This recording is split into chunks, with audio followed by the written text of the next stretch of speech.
Ladies and gentlemen, welcome to another exciting edition of Ringside Rants, Ringside Riot, if you will, episode 23, brought to you by W.GG. Get your W on. Go to W.GG, Ringside Rants, 10% off. Give us all your monies. We need all the monies, as Dan Housen would say. It is me, as yours truly, Just Mike. And to my right, we have Josh, also known as Bad Karma. And below us, we have JAT, or Jordan, the magical maestro of music from all over the United States. Gentlemen, how are you doing tonight? Oh, I'm doing pretty good. Just got done watching Dynamite and everything, and not a bad match all night. Not a bad match all night. Really wasn't. And I really hate to say this, but as all the WWE drones, or as what Phil would call them, or E drones or whatever, are going to hate on something in AEW, is going to be for the Crimson Mass. It's going to be the bloodiness. It's going to be over the top craziness. But you know what? The sickos love it. The sickos love it, man. As I learned today, that I forgot there was a PLE Saturday. I had, what's up, Big Country? How are you, bro? I forgot that there was a PLE this Saturday from NXT, and I didn't know if you guys want to try to do a pick 'em for that or not. I think we're all good for that. Yeah, I think so as well. Yeah, I'm very strongly on the how about no team. How about no team? Yeah. Yeah. Good, because I was really hoping I didn't have to hunt for a card. I love doing pick'ems. It's just NXT in modern day blows ass. Yeah. NXT is just sad. And they're even saying that it could have been Trick Williams that was behind the mask on Saturday night. We all know it was Bubble Butt. What's up, Argo? Is that Argo? Yep, that looks like him. He missed a big old WWE conversation in yesterday's show. You missed a lot, man. We did a pick'ems for the well, no, that was ROH. Last week we did the pick'ems for the Survivor Series. We did a big old Survivor Series. I was the champ. We did a big old. But y'all don't want to do one for NXT though? No. Aww. I mean, there's really nothing. Yeah. Nothing to see here, fans. Move along. You know what I'm saying? Oh. Mike's pretending. He's using us as an excuse because he's really like, thank for Christ, we ain't got to do it. Thank God I ain't got to type all that shit out. Mm-hmm.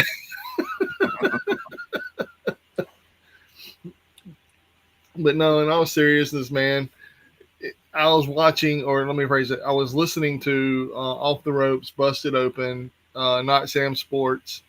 I was listening to all these today, and everybody has their own take of what happened on Saturday and then Monday Night Raw, and who's the mystery guy and who ain't the mystery guy.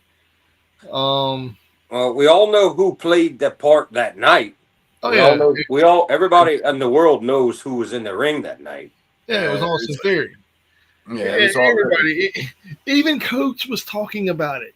Coachman said it too. He was like, everybody said it was, Austin Theory, and that he was going to be addressed on Monday Night Raw, and it was going to be epic, and it wasn't. How about Triple H's declaration that the Raw after Survivor Series was going to be this big, epic, massive show, and we saw it blunder? It was a dude, like I said earlier before we went live. They shot themselves in the foot, man. They backed themselves in a fuck off corner. Well, they're in big trouble now. ESPN just posted, or they posted today. ESPN is not happy with the new deal at all. They're not happy with what's coming up. Mm-hmm. Dude, I mean, why would you be? It's shit. Well, it was easy to bitch at the first show, but now that it's been like we're on the third show since the fourth show or third. Fourth, I think. ESPN is not happy about this. Well, anyway, it's looking like if they renew, it's going to be for a lot less. But ESPN is not happy. I don't know how long. That's an interesting question. How long is this deal good for? Yeah, it's like 5 years.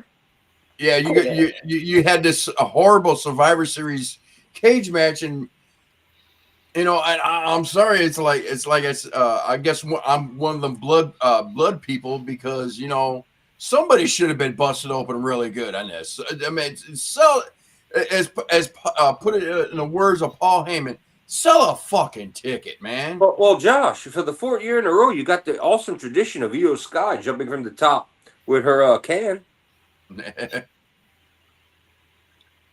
Yeah, Is that supposed to be a good spot, by the way? I mean, that is the highlight of both. And I'll be honest, I was not impressed with either one of those matches.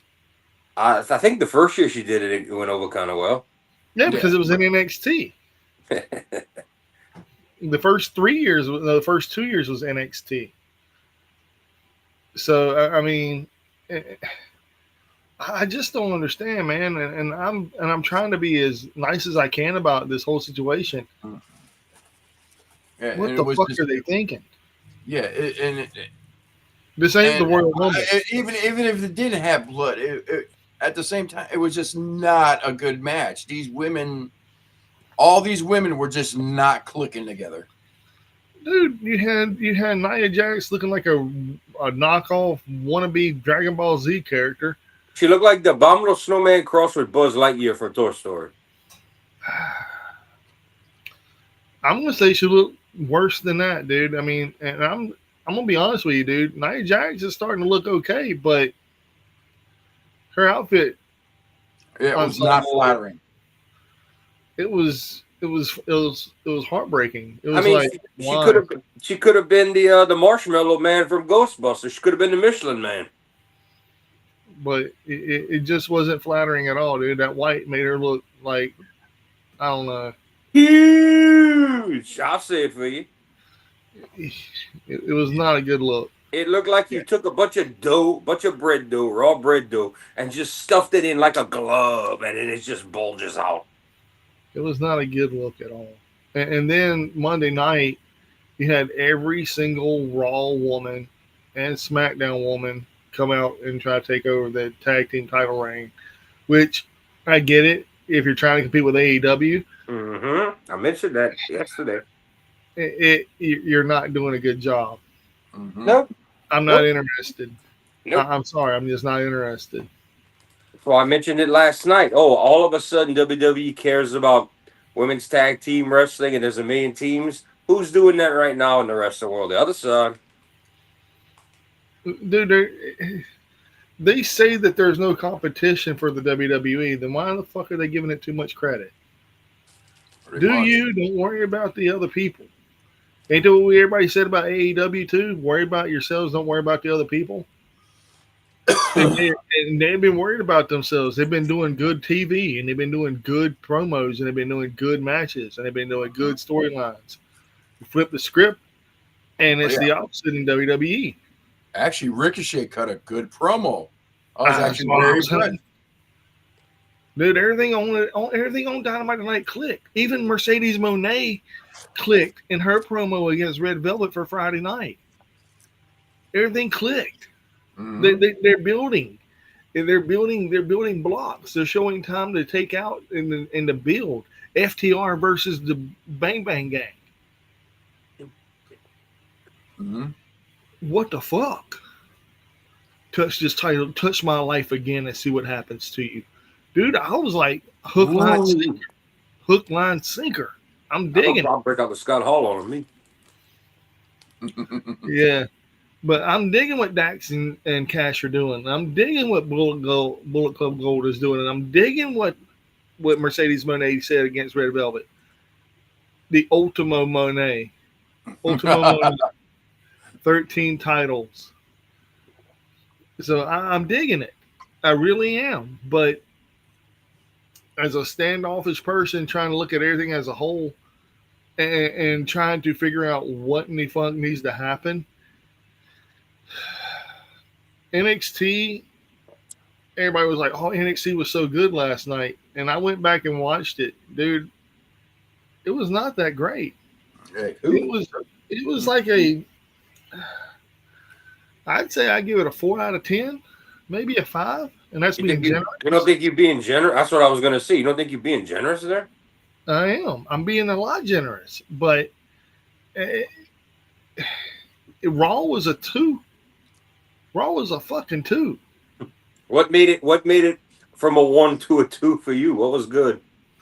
The only thing that was good was the ending where all the women showed up and beating the shit out of one another. And you had that there in the middle of the ring with Liv Morgan and Raquel Rodriguez and Roxanne Perez with the titles. That right there sealed it for me. I'm not a fan of Raquel Gonzalez by any stretch of the imagination. I think she should be released a year or 2 ago. But that's just my point taken. But I don't think that she should be in WWE, period. I think she needs to be working on the indie scene, getting her shit together. Because she's so green. And everybody's like, "No, man, you don't know what you're talking about." I do. She's made so many botches in that ring, dude, and it's been overlooked by management. Hell, Maxine Dupree has made so many botches in her debut against Becky Lynch and taking the title away from her. That was a fucking shit fest. Well, who does this fall on?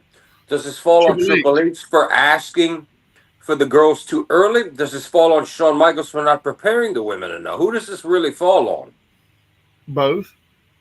That sounds like a good way to go, because the boss is the boss. You're going to get the blame, but who's not getting them women right or in NXT?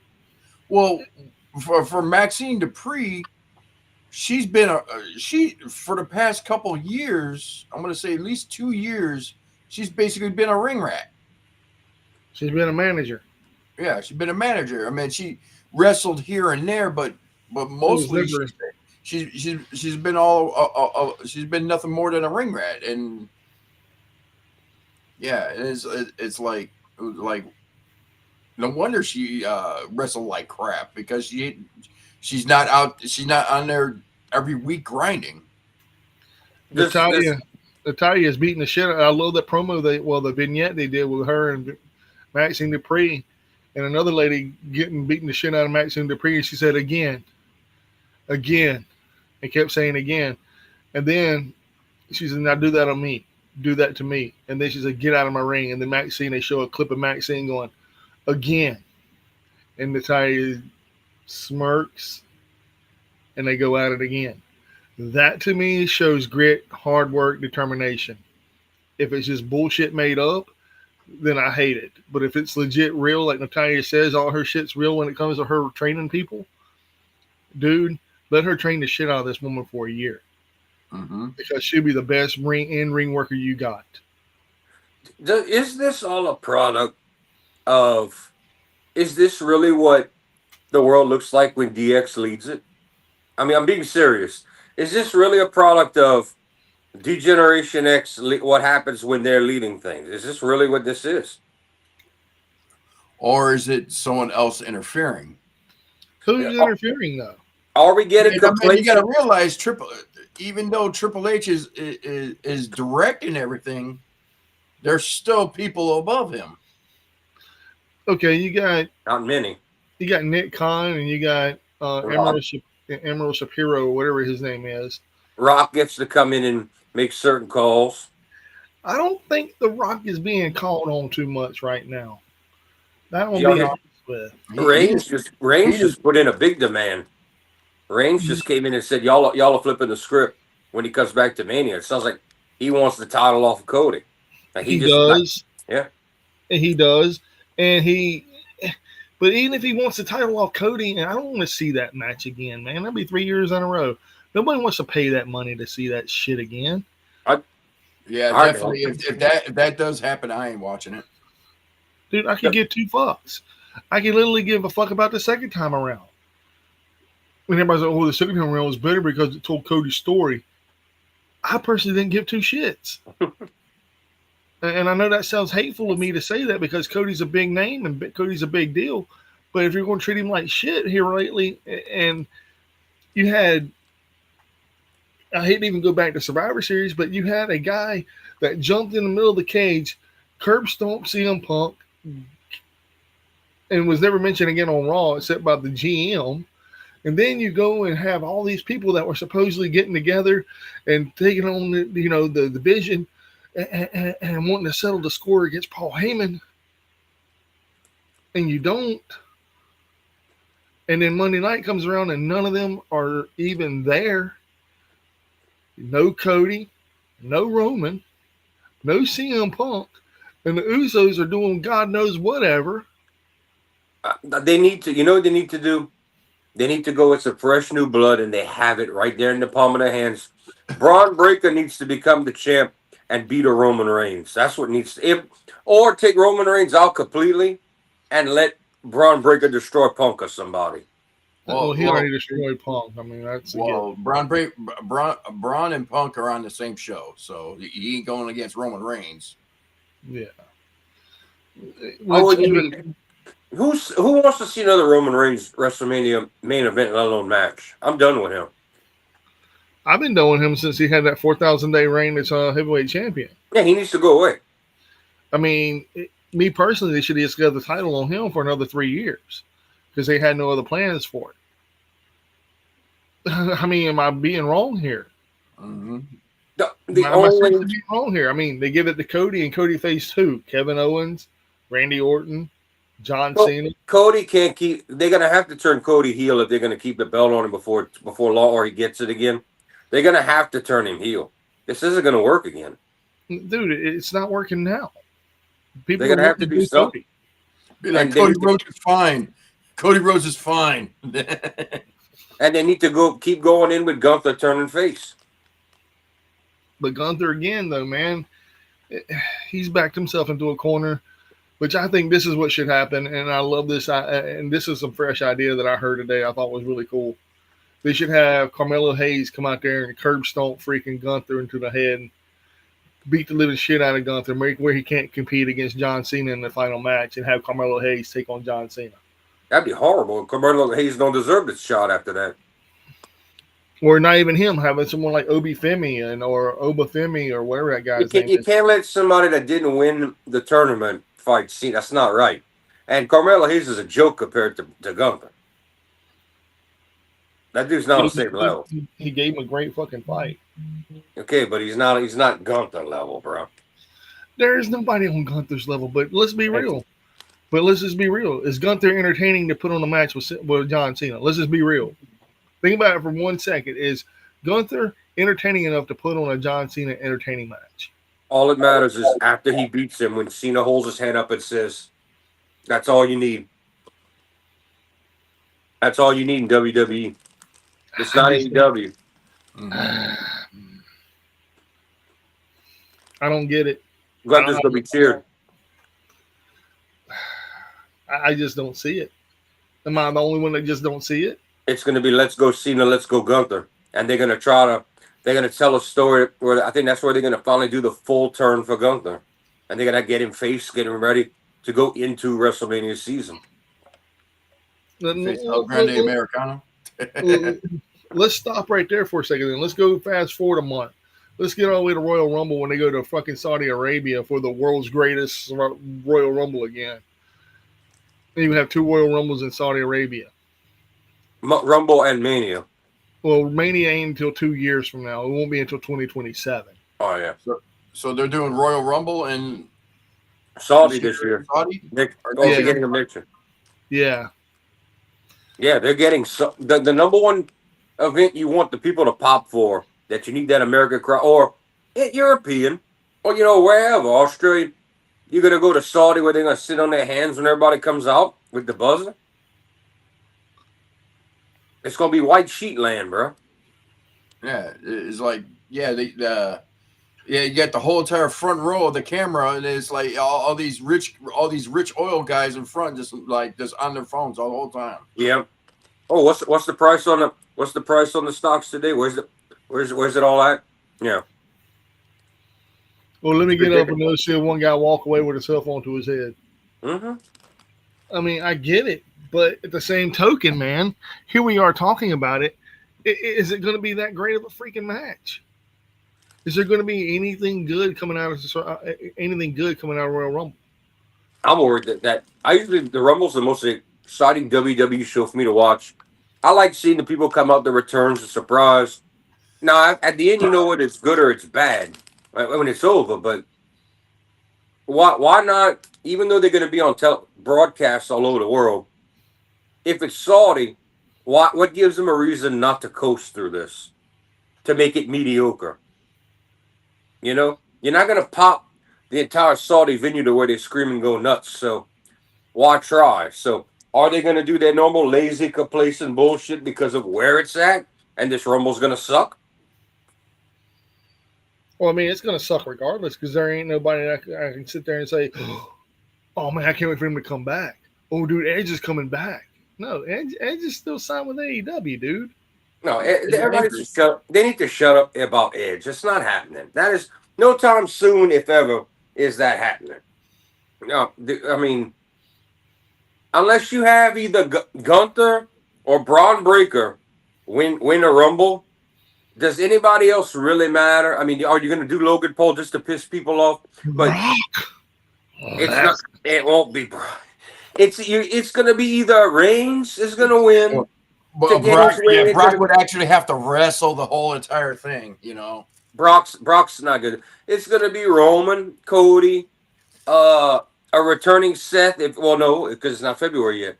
It's going to be Roman, Cody, Punk, or the other one.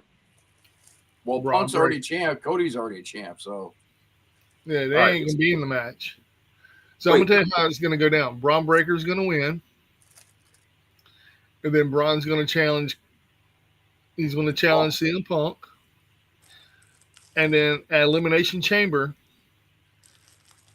he's gonna win the title, and it's gonna be at Mania, a rematch for the title against Punk versus Braun Breaker. You think? No, dude, I can see the writing on the wall.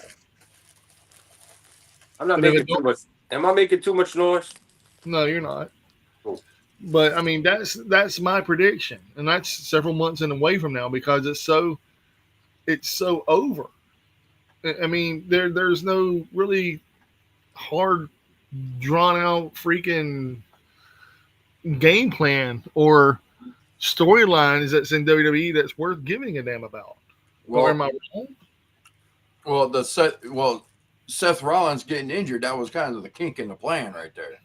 Well, dude, it destroyed a lot of shit, but it didn't destroy a lot of shit. You can always reverberate, go back, punt, come up with something different. But what do? Oh fuck, we're gonna fumble the ball. They fumbled. They didn't punt and come up with something new and inventive. Oh, we're just gonna fumble the ball around. And that's what they have done. They have fumbled the ball on the goal line, almost getting a safety right now. They're on the verge of getting a safety. Yeah. But I'm really hoping that they can come back from it because I don't want to see them suffer because I'm not like most of the other people that's like, oh, yeah, WWE sucks and they deserve to suck. No, I don't want to see any company suck, much less WWE. It's the number one company in the world. Show us why you're number one in the world. Make us want to be fucking tuned into your show. Make us want to be tuned into everything that you're doing. Yeah, basically all the women were depressed on fucking Monday because of all the negative bullshit that they got. Dude, I mean, it's a horrible, horrible outlook, man. And then Friday isn't going to be any better. I mean, I hate to say it. Friday ain't going to be no better. Well, we're going to talk about the Mr. Man on Friday night? Who cares? You didn't address it on Monday, and if you don't address it on Friday, no one's going to give a flying fuck. Black Scorpion, man. It's Ric Flair. Yeah, I mean, everybody knows it's Austin Theory. But he's going to probably give us a swerve and give it like, oh, it was this guy all along. And that's fine if they do that, but make it make sense. Damn it! Mm-hmm. I think the big problem is, didn't we just do this very recently with El Nacho Grande Meal? Well, they made it make sense. Honestly, he's the only good storyline they got going right now. I have to agree with Josh. That's El Grande Americano's probably the only good storyline they got going right now. They're getting ready to get a good one. It's like I said before. If they would have had Chad Gable still doing this role, it would have bombed. It would have bombed by now. It would have been done, gone over. But I don't know, man. I think Chad Gable is the one that gave it life. Well, he gave it life, but I got the feeling if he would have continued this role, it would have bombed. I mean, a blessing in disguise. I don't want no wrestler getting hurt, but it was a blessing in disguise that he got hurt, and they passed the role to what you call it, Kaiser. Kaiser, and you got a guy that can actually speak Spanish for the role. Yeah, and he's doing a fantastic job. And somehow, what's supposed to be an offensive role, an offensive character, is so over in Mexico right now. They were pissed because he did not win the AAA Mega Champion. They are so pissed about that, and they're so pissed that El Hijo del Vikingo is still in AAA, and there's no talks of having Alberto Del Rio coming in. People are sure loyal to Del Rio. Well, it's royalty, man. It's because and but you know what? Actually, Vikingo is embracing this heel role that he's in right now. So good for him. Yeah, he's embracing this heel role now. Mm-hmm. If they don't screw it up, though, I can tell you all the best creative that's getting ready to happen, and that's because of one person's return. If they do this right with Dominic and Liv Morgan, this is gonna be the end. This is gonna be the beginning of the end of them in Judgment Day, and they're gonna go off on their own, and we're gonna end up seeing Dirty Dom become a bigger name than ever. Oh yeah, dude, he's on his way, bro. He really is on his way. I mean, hell, and he's another one. He's like, in America, he's despised, but in Mexico, they love him. I call him a tweener. He is a complete face and a complete heel. Yeah, like in America, he's a heel, but in Mexico he's a face. Even though he's playing the part of a heel, but for a certain reason, they treat him as a face. Dude, it's sort of like Bret Hart whenever he had the Hart Foundation and he was cheered in Canada and booed in America. Yeah, that's exactly what it reminds me of. And people can go, "No, man, it ain't the same." Bullshit, it ain't the same. Mm-hmm. It is the same. It's just with a different person. Yeah, instead of north, it's south. Yeah, and I'm gonna be honest. I'm really digging the fact that Dominic Mysterio is as over as he really is. Yeah, I don't care for his in-ring ability as much. Me either. But his is getting better. His character work is good, but his build and his in-ring work ain't all that. I don't really like it. I like it better than Logan Paul or Loss Prevention. I hate to tell you, one of these days it might be Dom versus Logan Paul main eventing WrestleMania, dude. You know what? I know you guys give Logan Paul his shit and everything, and honestly, he deserves it. And it does. Don't get me wrong, he deserves it, but he does train his ass off. He does train his ass off. He works. He does. And I would love for him here and give us a part a cliche, but he's that white dude you want to punch in the face just as hard as you can once. Yeah, that's what makes him a good heel. What makes him a good heel, because he has that. He has that Chad. He has that Chad. You know who he reminds me of? And you're going to love it when I say it, because he has that heat. He has that nuclear heat that Matt Cardona had whenever he first became the indie god. Yeah. It's almost nuclear. He is up there with Don Callis. He's up there with. He is up there. Mm-hmm. And you just want to grab him by that raggedy ass, scraggly beard, and you want to pull it. And then smack him right between the eyes just one time. Yeah, he has that Chad appeal. Like you got your Karens and you got your Chads. He's a Chad. He's in the same vein as Rated R superstar heel Edge, and then heel CM Punk. He's the little skinny guy that's gonna do what they gotta do to win. Vince was always high on those guys. He can work. So I think he's going to be a number one heel in the company. Mm-hmm.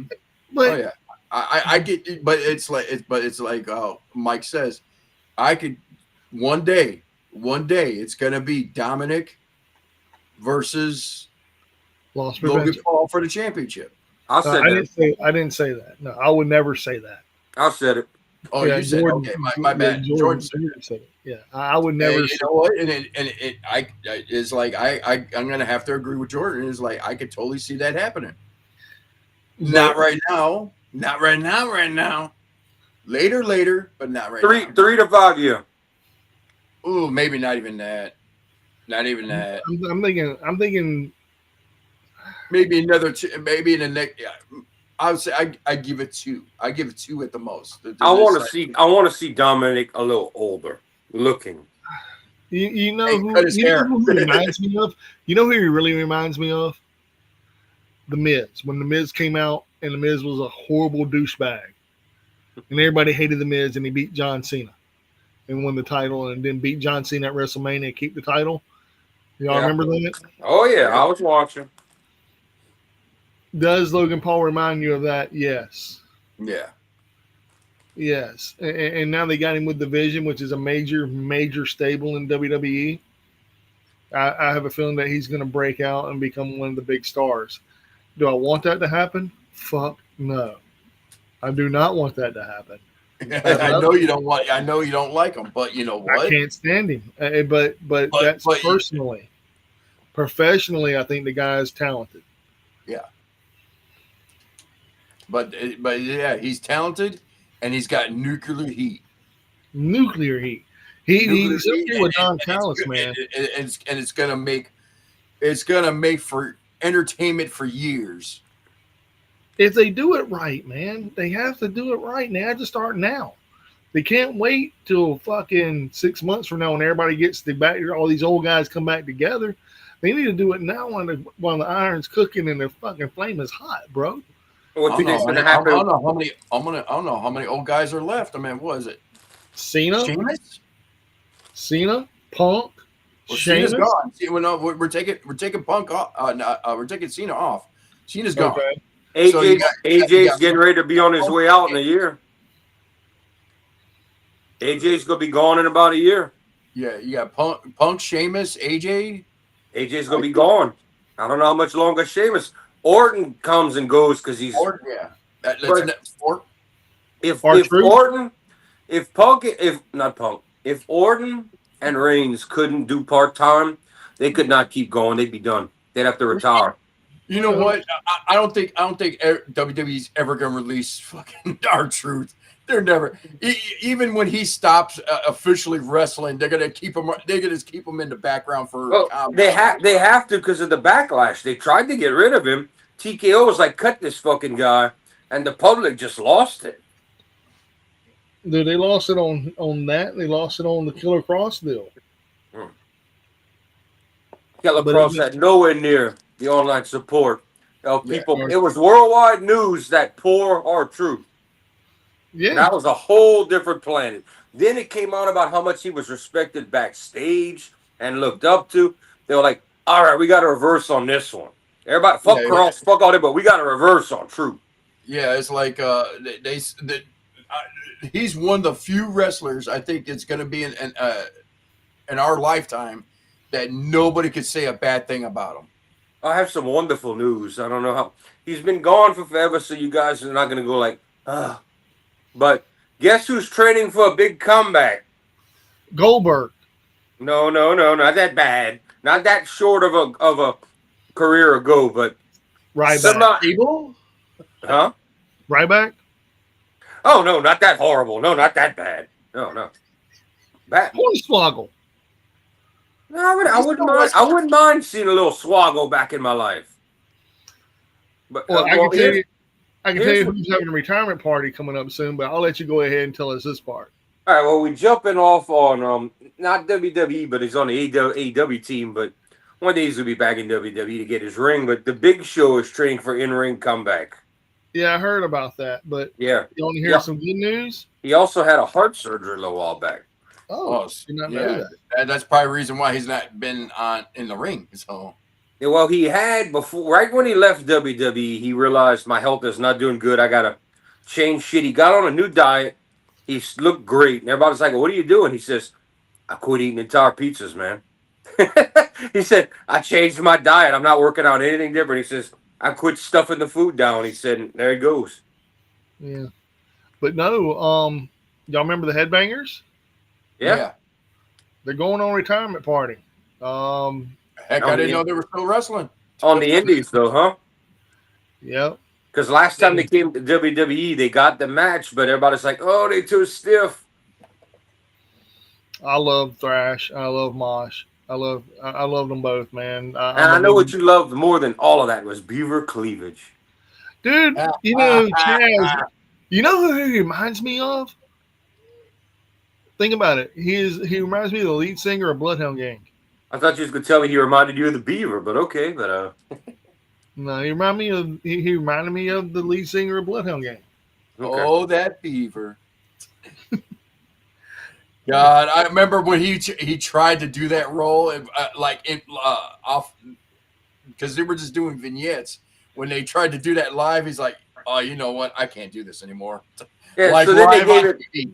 Then they give him just as worse a gimmick. They make Chaz. they make the mom the girlfriend, and he's beating her up, and she's got black eyes and shit. Yeah. He's like, remember, this dude can't catch a break. Yeah, he was talking about that today on Not Sam Wrestling, man. And he was talking about how how he was a part timer and he got the tag team championships and he was following Shane McMahon around going, "Hey, we're part timers." And Shane's like, "Yeah, man, ain't it great?" And he's like, "Yeah, we're tag team champions." He's like, "Yeah, ain't that wonderful?" He goes, "Yeah, but what about our deal?" He's like, "Can we just have a good night?" And he's like, "Yeah, but what about our deal?" He said they even had action figures being made of them and everything, and they didn't have a full time deal. I thought that shit was hilarious, man. I was like, "Damn, dude, that's gotta suck." Not only you're not getting royalties from from anything, you're not even on a full time deal. But yeah, he was like, "Yeah, and I didn't realize that I was salty and mad and everything. I didn't treat it like it was a business. I treated it like it was an everyday job, and it just." And I'm like, "Damn, dude, damn." He was living the dream, dude. He was like, and they even said like after shows that he would go out and him and Thrasher would go out and go to like bars and listen to heavy metal bands and get in fights and everything, then fly out the next day to go to another town.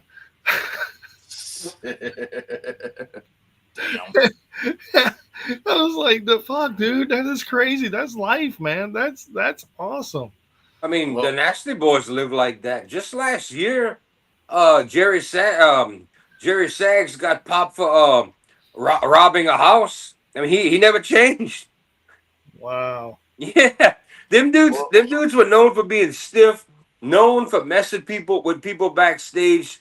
Y'all heard about when they met Ken Shamrock that time in the airport. Y'all know that one, right? what the headbangers No, or Nasty Boys. oh God, what they do? Oh, let's just say they fucked with him so hard and got him so mad that and Shamrock never could get him back for it.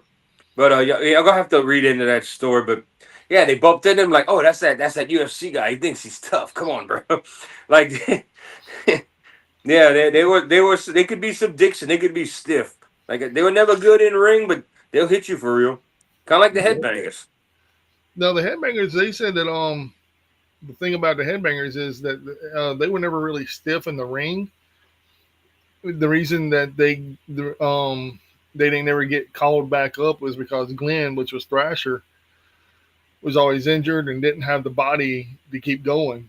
You don't Like remember when they brought him back around 2014 and they gave him the besides 2016, it was 2016. They gave him one match. It was just Chaz. It was just Mosh and Thrasher. They gave him one match, and when they gave him one match, he did the whole dab in the middle of the ring for his son. And they said right then and there, and even he said it too. He said that he didn't do a backdrop properly on one of the guys. It was a little too rough. And he said whenever the match was over, the guy was pissed at him, so he had to go back out there and talk to him. And he was like, "Look, man, I know you haven't been in the ring much and everything, but I didn't really appreciate it." And Mike's like, "Hey, I'm sorry. And he left it at that, and then he was never invited back. I got you. Hey guys, I got to step away real quick. I'll be back. All right, go for it. Oh, okay. But, you know, He and gotta go poo. hang a poopy. Poo poo. He beat me to the punch because I was about to do the same thing. I'm like, I need to step away for a minute. Well, go ahead, man. I can hold it down. I'll continue talking about whatever. I've done it to y'all. So, But what? Okay. So we've been dwelling on WWE. What's the other topics? I know we still got one major topic from New Japan we need to talk about. We'll wait for Jordan for that. yes, and the major stuff that came out about AEW, man, it's all been positive. And everybody's really loving the TNA deal that they got with AMC. Everybody's loving that. It's all positive. It's all everybody's over the moon about it. Oh, TNA with AMC. Mm-hmm. Yeah. Everybody's happy about it because now you're getting every day except Sunday you got wrestling on, literally. But now they got to issue out some contracts to certain people that are working without contracts. Like the Matt major Cardona. one is like Matt Cardona is one of them. Mustafa Ali. Mustafa Ali. These guys, and I know why they're not there. I know why. I know why they're not getting a contract right now.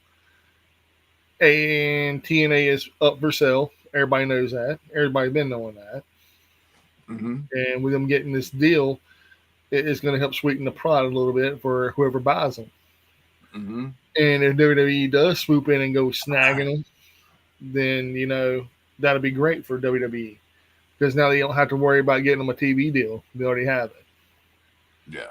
And if AEW tries to snoop in and grab them, they don't have to worry about giving them a TV deal. They already have it. That makes a lot more sense. Well, no, if AEW makes a bid, if the TNA goes on for go up for sale, that's what I was trying to think. Go up for sale. I mean, what are you buying? I mean it would be just the library. It would be the library. That's it. That's the only thing that's going to be worth money, real money. And I can see most of those wrestlers ending up in AEW too. I don't see a lot of them ending up in WWE. I just don't. Yeah. I mean, I'm not trying to sit here and be mean and be hateful. Hell, you were cut loose by that company. You think they're going to hire you right away because you have people in that company that are like, oh man, can't wait to see you again. No, fuck no. They'll be like, did we cut you loose? Mm-hmm. Your name is, oh yeah, jobber number whatever. Next.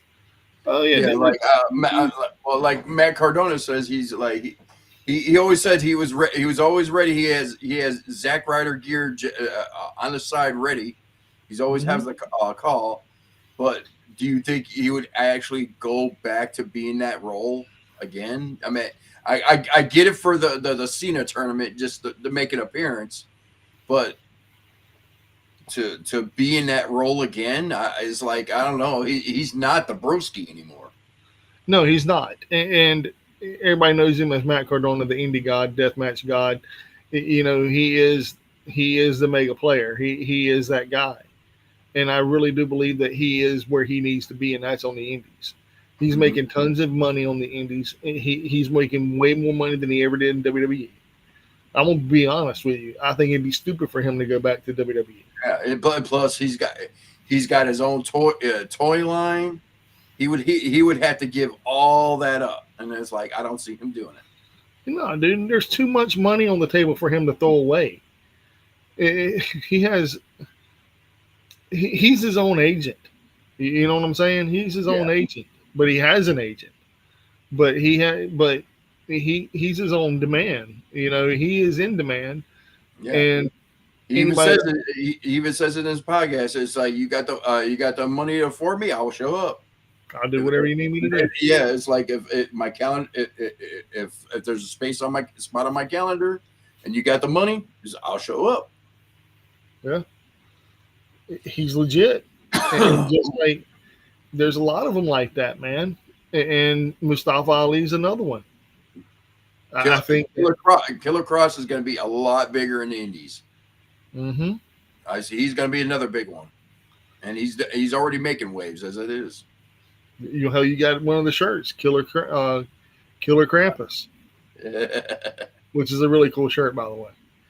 And Killer Cross is TikTok, running out of time. But I really think the fact that him coming back and doing the Indies is showing the world that we need a Killer Cross on the Indies. And people like comparing him to Nick Gage and Matt Tremont and people of that nature. But I'm going to be honest with you, Matt Tremont and Nick Gage are totally different characters than Killer Cross. They are deathmatch gods. Yeah, Killer Cross is not. Killer Cross is a wrestler. Yes, he is a brawler. He's a brawler, but he is a wrestler, man, and he isn't a deathmatch god. And he's not one of these people to go through torturous devices and get bricks thrown at him and get hit with weed eaters and get fire thrown on him, go through window planes, go through. I think like our buddy Tarzan Duran, which I love. By the fact, I love that man. Shout out to Tarzan. Matter of fact, I showed Monica a clip of him doing some stuff, but people are like, oh, in CMLL, they're copying his moves. They are copying his moves in CMLL, by the way, which I find that very, very cool. Tarzan is very, very much sought after in Mexico.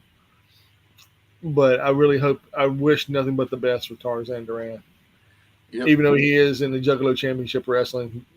So, but he fits right into that place. Huh? He fits right into that place. But hold that thought, because I got a break. Go. All right. I'll be right back, guys. Go do your thing, man. I'm waiting. I'll continue to hold it down. I'll continue to spread the news. Spread the news.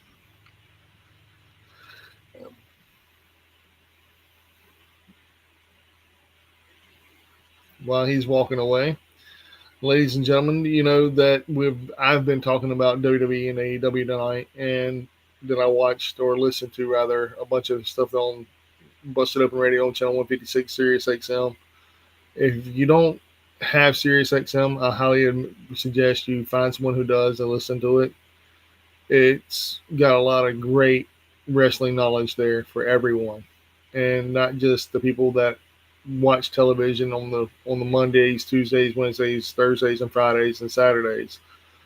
But there's a lot of knowledge there. Speaking of which, like I said earlier, Mosh and Thrasher are going on a retirement spree. They're going to do their whole little spiel. They're going to end it up I think it's at a convention in the middle of next year, which I think is really cool. And shout out to them and Chaz. Mosh, he even has a book coming out called Under the Skirt, which I think is really cool. But he even talked about his time with LOD, taking the finisher from LOD. And while they're gone, I really, really, really would love to talk to y'all about the fact that here we are in the end of the year, close to the end of the year anyway, and it's December time. And all we've been doing here lately has been negative towards a lot of the wrestling companies and what they're doing, like WWE messing up big time with the Survivor Series and WrestlePalooza and whatever the other one was in between them two. But why not, instead of just like bringing them down, but building them back up as much as we can? What's up, Jordan? Oh, I'm back. Okay, cool. Welcome home. Well, damn, Josh left you on your own? Oh, yeah, but I'm okay. I'm good. I can handle it. All right. But like I was saying, dude, like here it is, the end of the year almost, man. It's December, and we've been putting down a lot of WWE because of their crazy shit they've been pulling, which nobody's really happy about. Nobody's happy about it. Even the WWE people, the fans aren't happy about it. I'd say you've got at least 10% that as shitty as the product can be, they're WWE lifers. Oh, this is great. This is wonderful. So let's pretend 10% out of 90. Okay, but the majority of the people are not very happy. Yeah, I can agree with Um, that. so And instead of that also goes for the other side as well. For AEW, they're gonna have their fan base. They're gonna have their regulars that no matter what they do, they can do no wrong. And you're gonna have a bunch of people angry at them that too. Just like you got a percentage on both sides that are gonna be like, I hate the other brand. mm, That's a given as well. That's a given as well. So just throwing that in there. oh yeah, 100%. But what I'm saying is, instead of us picking apart all the pieces and making us look bigger and better than they are, let's try to build the companies up going forward into the next year if we could. But it's really hard whenever they give us shit on a stick and tell us to go make. It's really hard, man. You want me to build these companies up? Let me get on creative. Short of that, if they don't give me something good to talk about, I ain't got nothing good to talk. When it's Yeah, good, I it's know. good. When it's good, it's good. I'll praise it. AEW's blood and guts, especially the women, better than WWE's. Okay, there you go. Yeah, I'll praise it when it's good, but I can't make a shit sandwich out of a shit Sunday. you can't. You can't. I can't. And Josh don't look like he's too happy. Now he looks happy. I have some news though. I had to take a fill. Oh, Okay. I have some news though. Okay, So I breaking news. just Breaking news. it's not exactly wrestling, but gaming news. This is in case y'all are paying attention at midnight tonight. So wherever it's anyone watching, if it's midnight in your part of the world, December 4th. Metroidvania. That is right. It is, but I have some news. I was under the impression, okay, it's common knowledge you can get the game all nice and shiny on the new Switch 2. You can also get the game on Switch 1 for $60. Now you might say, why I want to do that? Well, if you don't have a Switch 2 yet, you're gonna get one.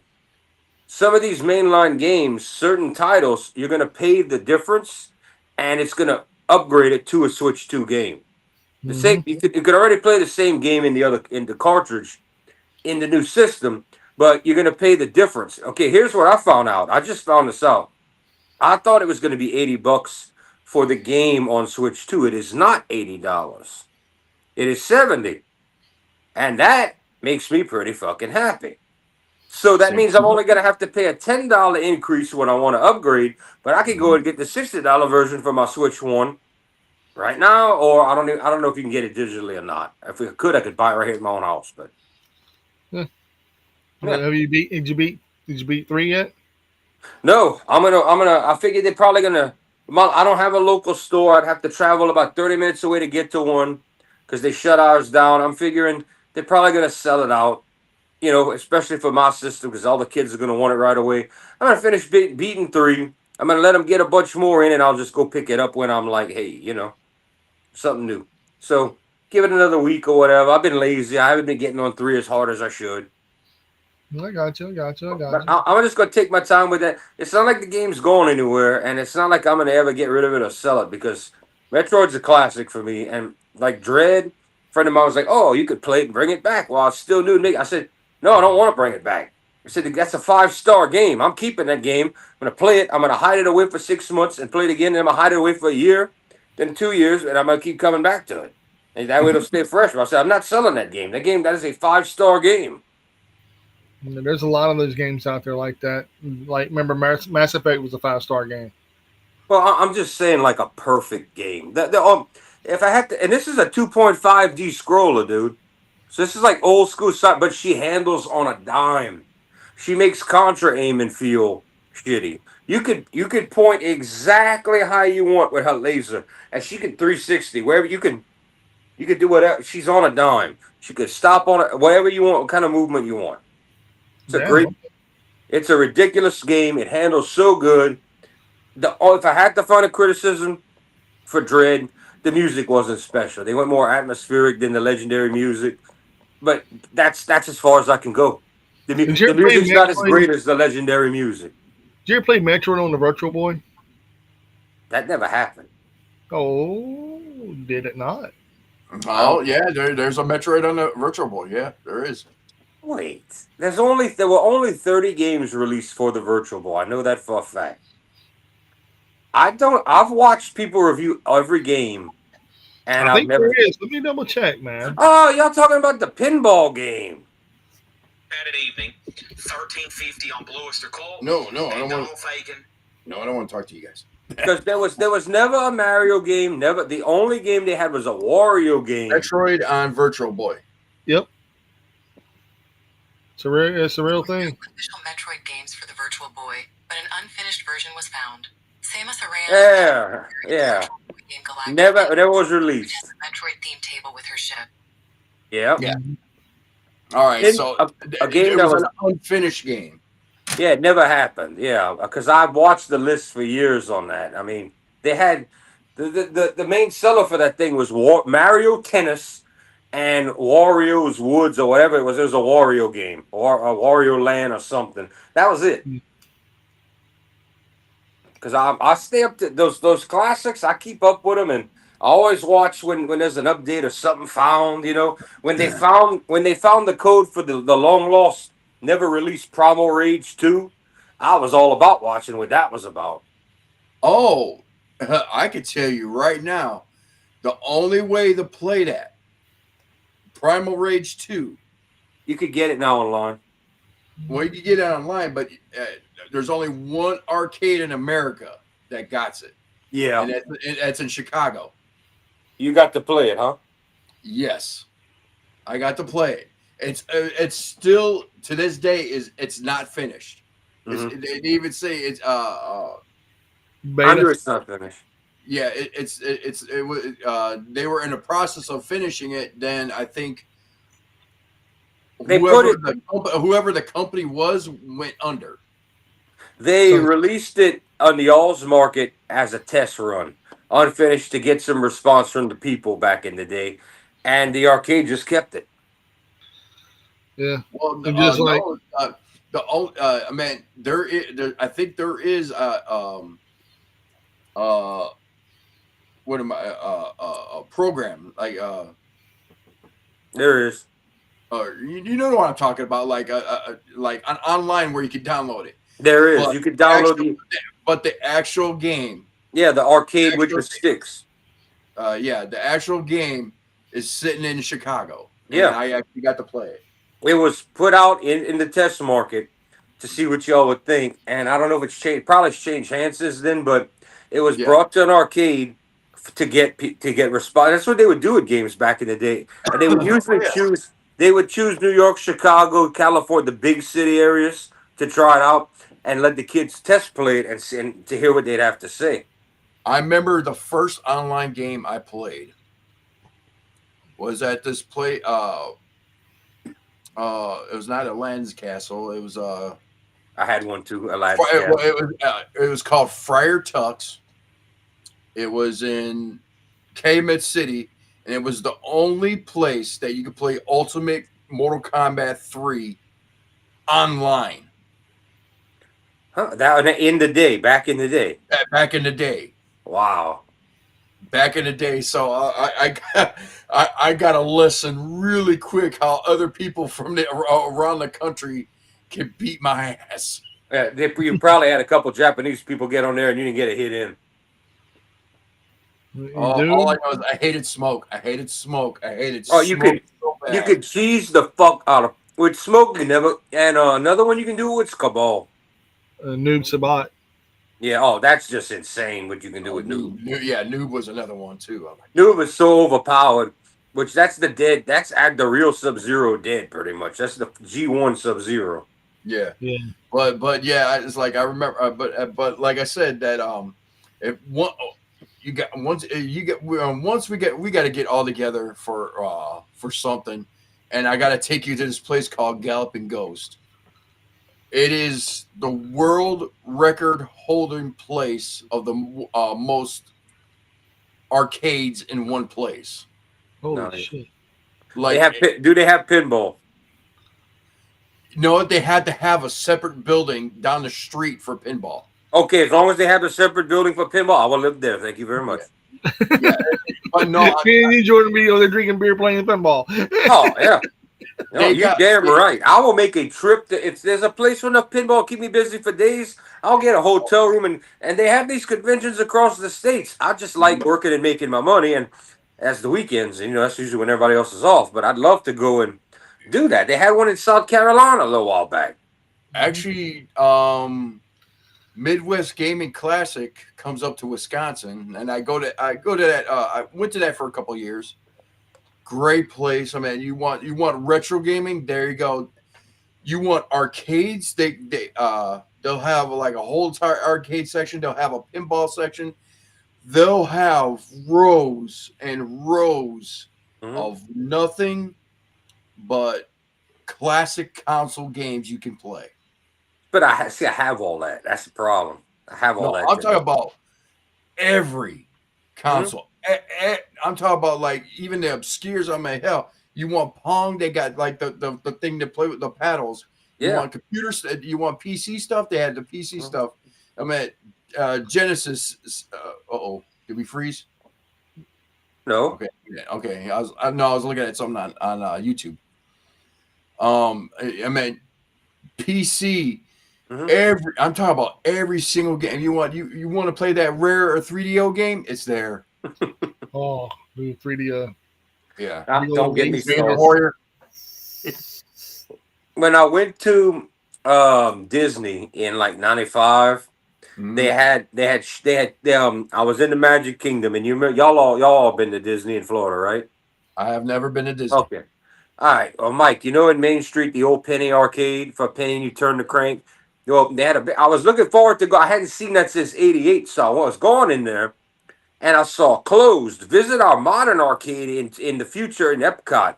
So when we got to Epcot, like Josh said, they had a Nintendo with every game, a Super Nintendo with every game, a Sega with every game, like every system, 3DO, Jaguar, but all system, different game, 2 controllers, every one, all free play, like an expo, all free. Yeah. So you pick the game you want. You ain't gonna have a line because the building's like two warehouses size. And I wanted to stay there all day, but of course my parents are like, "Let's go." But I was like, "This is awesome! I could play more, whatever." Probably I don't know if Mortal Kombat 3 was out at the time. I'm not sure. That was on Genesis. Yeah, it was on all of them, but like I said, the Galloping Ghost, it converted 4 buildings. Oh, Mike, I played it on Saturn. I remember I played MK3, not Ultimate, MK3 on Saturn. Yeah, but 6 button. I went for the 6 button. Yeah, but Galloping Ghost is like 4 buildings of nothing but classic arcades. Damn. Yeah. Like it's like you got the sit down Star Wars. I mean, every single fighting game, they have a whole entire row just of Neo Geo. Oh. And shit like that. Like I said, you think of a video game, like an arcade. Like for me, the one game that's like I've not I only seen it emulated once on Xbox on a collection, but I never seen an actual release of it. Satan's Hollow.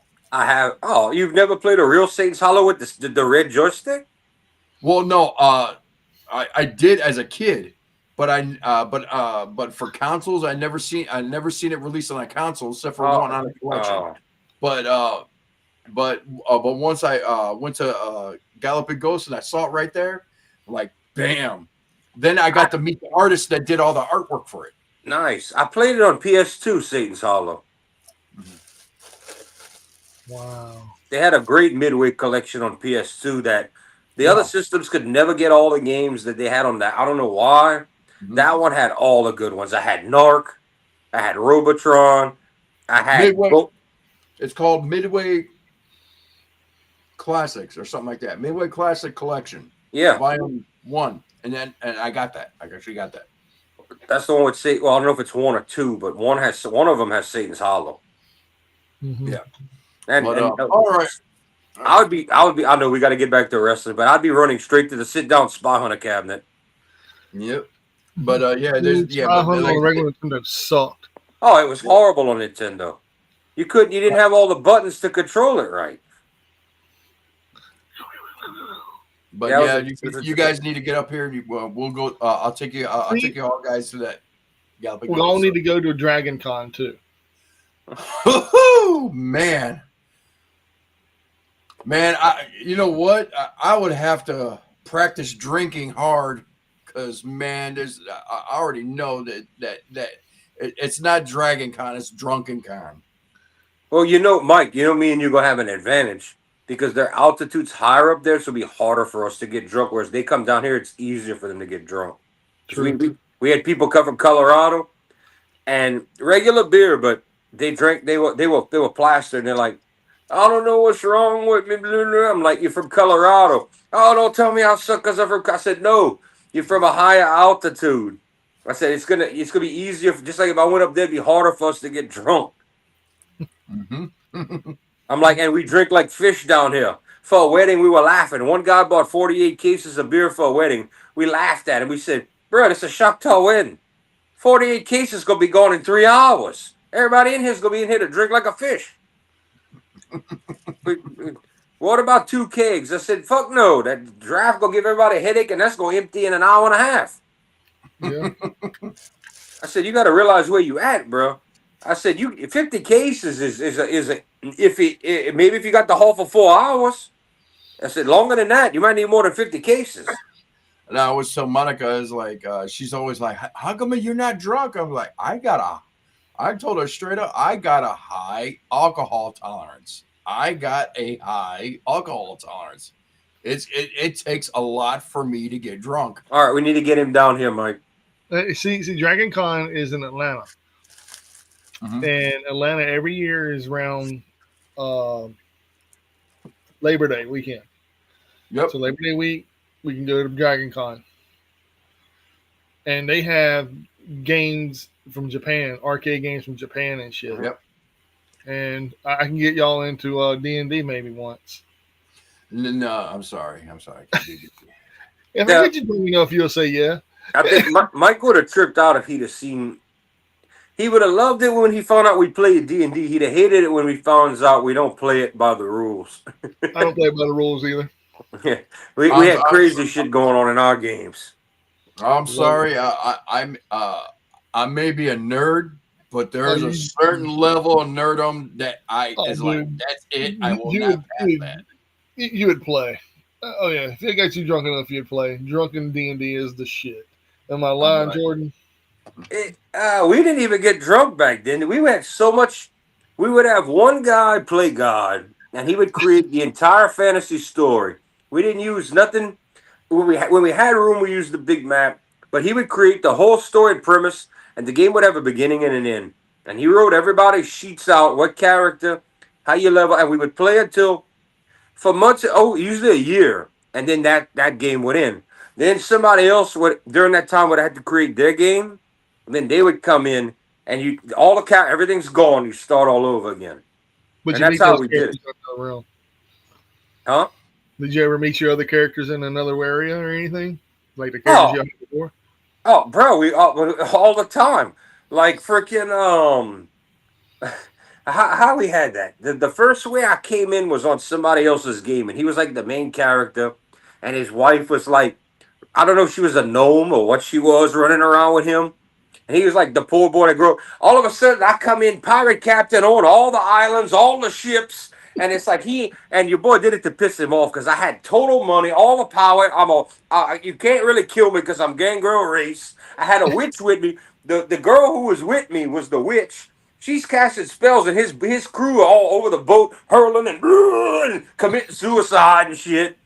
And he tries to fight me. He puts me through the deck. I'm like, fuck you. All kind of. Then your boy comes from out of time, Linus. I'm like, bro, I'm gonna kill you one day, bro. I'm like, I will kill you. I will learn how to talk. I will. Like, I was gonna go after that dude, Linus. And all this is going on. The Black Ninja shows up trying to murder somebody. Like he come in once every month. And he come in for. Craziness, bro. Craziness. All See? right, we need to get back on track here. Oh yeah, the Tanahashi deal. Yeah, that's Oh, we waited for Jordan to talk about this one. oh man. I keep watching. People are bitching when I'm talking about it because they're like, "Well, where's the proof? Where's the news? Where's the source?" I watched a podcast explain this for 9 minutes using real backing and real sources, and no one's reporting on this. That's why I wanted to wait till tonight. I thought it was going to break 24 hours ago or now. The UK people would be breaking it between now and 3 a.m. because they're usually behind by a day. Then after the news I get, and the only thing I have heard so far, and I don't believe him, and Mike hates his guts. Meltzer tried to come out and say, I'm jumping the story, but I'm explaining for everybody watching. But Meltzer tried to come out and say the whole thing was because Tony Khan did not want to upset CMLL and disrespect them by using a guy who was a partner with, who works for WWE because they're partner with AAA. I said, bro, that is the most bullshit excuse for Tony Khan you trying to cover ass I've ever heard. But anyway, let's get to the story. All right. Oh boy, are y'all ready for this? Okay. This was discussed as far back as January negotiations began. Tanahashi already wanted to retire in 18, okay? 28. He was looking to retire some years back, and this is COVID and the lack of talent. He stuck around, all right? He kept going. That's why the man's falling apart now. The knees are done. He decided he was going to do his retirement. So there were four opponents chosen for his final match, okay? Now, I don't know if y'all need to get, I can just tell y'all to save time. Okada, Naito, Omega, and of course, Shinsuke Nakamura, who he's got more history with than all of them. Maybe not as many matches, but they started in the business together. All right. So he wanted Nakamura. So negotiations between New Japan and WWE started in January, and they were trying to reach a deal. All right. So he was under the impression that he was going to get what he wanted, Nakamura. So WWE told New Japan, give us Jeff Cobb early as part of the deal, release him early, and you have a deal. New Japan jumped early and released Jeff Cobb. All of a sudden, we saw him on WWE TV. We were all like, what the fuck? He just told us 2 nights ago he wasn't going anywhere on a microphone. All right? Y'all with me so far? Yeah. Mm-hmm. All right. Shinsuke and Tana were so sure they had this, they went and sat down and ate lunch together. Tanahashi gave this report recently to a site. They sat down and planned their angle how they were going to do this, and the idea was Nakamura when it got close to time, probably about now or a month ago. Nakamura was going to end the WWE show and use Tanahashi's catchphrase to end the show, and then Tana was going to respond on X. And that's how the feud would start. So that was and WWE told Nakamura they were going to allow him to go and do the match. All right. Well, around this time in the spring and after January, does anybody remember The Rock wearing the New Japan shirt, looking at the Rubik's cube when The Rock was making big calls up there with the top brass to sign with that one? It lines up. So somewhere along the line, WWE decided we're going to double cross him. We're not letting this happen, and the only way we will let it happen is if Tanahashi signs a one-match deal under a WWE banner, and we're not letting Nakamura go do it. Right? Nakamura was pulled off of television for 4 months. Next, Nakamura decided, well, screw it. I'm going to get my release. He asked WWE for his release. Was under the impression he was getting it in the summer. WWE refused to give Nakamura his release. Okay? Mm-hmm. So, yeah. So, we've got fuckery going on. Okay? Now, we come to now, and Tony Khan jumps in talking, and he says he's not happy about the situation about New Japan, them being partners, reaching out to WWE, and Tony Khan threatened there will be consequences. It was also said that backstage, the people that in the know, Triple H and friends use any excuse they can to stick it to Tony Khan and AEW. Anything to cause them trouble. Anything they can do. Anything. That's why the shows are booked against it. Anything to rattle it. And they said they didn't care about New Japan. And if they could hurt New Japan they could hurt AEW through New Japan. That's what they were going to do. All right. Now, this is all backstage. Nothing released. WWE's all, oh, none of this ever happened. Of course. And then you got Meltzer trying to say, oh, no, Tony Khan, he just didn't want to aggravate the partners. I'm like, that's a lot of partners to be aggravating people, bro. You're telling me he didn't want to allow Tanahashi to go work them, or not that he even had the choice, but you're telling me he didn't want to allow it because CML don't like AAA. CMLL is a partner to New Japan and AEW. AAA hates CML, and AAA is now owned by WWE. And that's your reasoning, and more Meltzer cover-up bullshit. But anyway, I was more hot about this yesterday. But all of this it's bullshit. And so it's Tony Khan did not block the Tanahashi Nakamura match from happening. Like, that was the big rumor. Everybody's saying it was him that did it. He did not block it. It looks like WWE fucked with everybody, got what they wanted, took Jeff Cobb, screwed over Nakamura, and stuck it or gave TK more issues while hurting New Japan. That's what it looks like. Okay. So we come all the way around this. The end result of this is probably, if I had to use logic, with how much Nakamura respects and loves this business. Remember, this is the man that cried when Brock Lesnar beat him for the title. Not because he beat him for a title, because he said he had to hand that prestigious belt to a man that didn't give a fuck about that title or the company or another man or the business. Mm-hmm. True story. Yeah. So, how do either one of y'all think that when his deal is up, Nakamura's not going to go knock on Tony Khan's door? Oh yeah, 100%. I mean, first of all, he gets to stay in Florida. His wife and his kids love it there. They don't want to leave. He gets to surf and all that. But Tony Khan's a trip right across he's not far away. You could stay living right where you are and do all of this. If he wanted to, he could go India for a minute and bounce to a few Japanese or wherever. But he can walk right over. Tony Khan will drop him stupid mad money. We could see Killer Nakamura again, and we could see some classic matches, including the one we never got, the Okada Nakamura Control of Chaos match. Or we get to see Nakamura versus Omega finally again. There's a bunch of options. And speaking of, we didn't get to this yet, but we're going to talk about retirements coming up.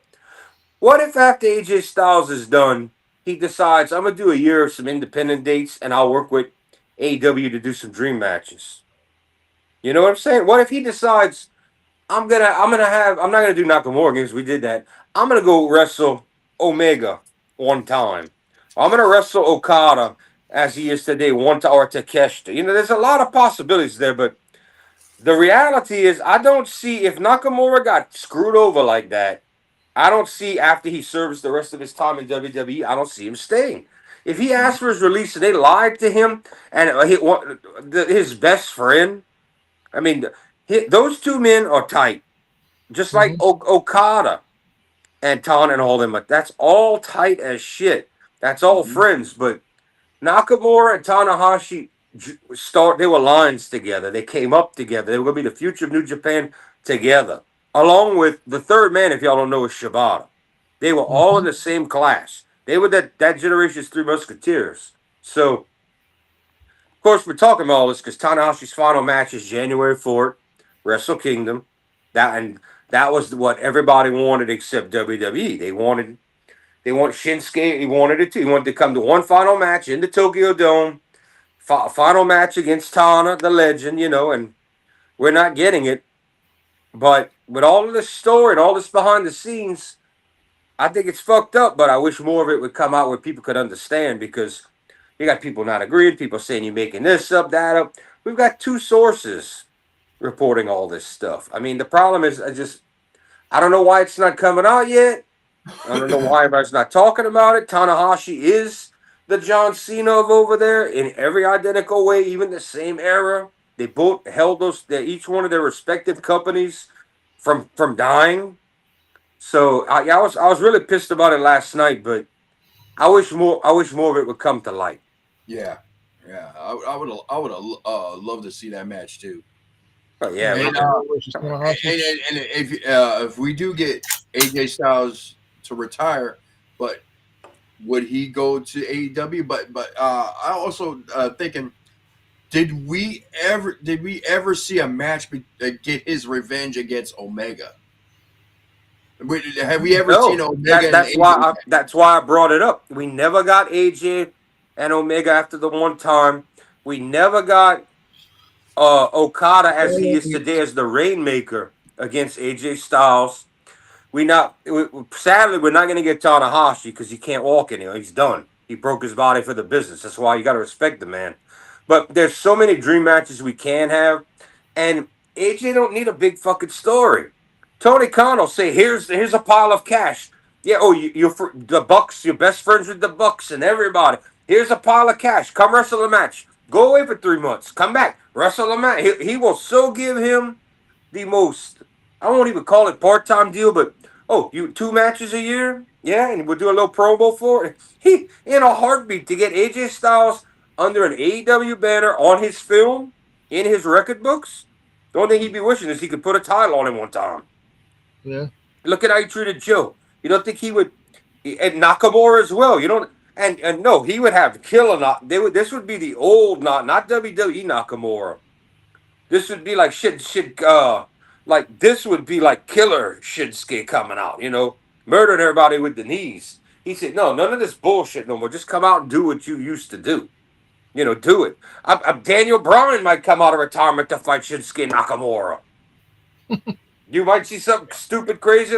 We're talking about icons here. You know what I'm saying? The only one missing is Finn Balor at that point. Only one missing. Well, we got the AJ Styles and Finn Balor match, so Yeah, but I mean, it was good. It was good. I saw it, but I don't need them to. I'm saying the only piece of the puzzle you're missing, if we talk about all these guys that are all connected, is Prince Devitt. And of course, if he went to AEW for even a match, he would be Prince Devitt. He wouldn't be Finn Balor. It would be the Prince. It'd be the original Bullet Club leader. That's the whole family there, plus the Japanese wrestlers. Yeah. Ooh, and he links up with Bullet Club Gold. Ooh. Well, I mean, look at your eras. Era 1 had, and I'm not worried about the other guys. Let's look at the leaders. Prince Devitt was first. AJ was second. Omega was third. Switchblade was fourth, and Finley's fifth. But even if you don't even go to the fourth, those first three together are in the, and then shame Adam Cole's injured because he would have played. But all of those guys who could have played into a massive story, Gallows, Anderson, and you can't get the Tongans anymore. They're over there in WWE with Solo Sikoa, so you can't get Tama Tonga and Tongaloa. Mm-mm. Because both Tama Tonga and Carl Anderson are like members 3 and 4 of the OG Bullet Club. Oh yeah. It was Prince Devitt and Fale, and then Anderson, who was a big singles guy at the time. Japan loved him. And he was higher rated than Omega when Omega was coming in as a junior. Anderson was a great singles wrestler in Japan. And then you had Tama Tonga. They were the first 4. That was where that group started. The publicity and the big, we know what Bullet Club is, came from the Young Bucks with smart marketing at the time of AJ leading the group with Adam Cole as like your lower weight guy in the group. You had all of that as a group. Scott Hall's son Cody Hall was the bottom of the barrel over there. That's not bad. They had a hell of a group. Hey Josh, I sent you something. Go look at it. You're welcome. Okay, Damian Sandow.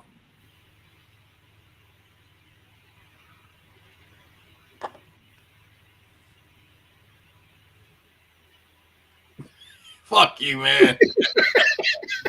Let me guess. Something to do with Green Bay and the Bears. Very much. Yeah, it was.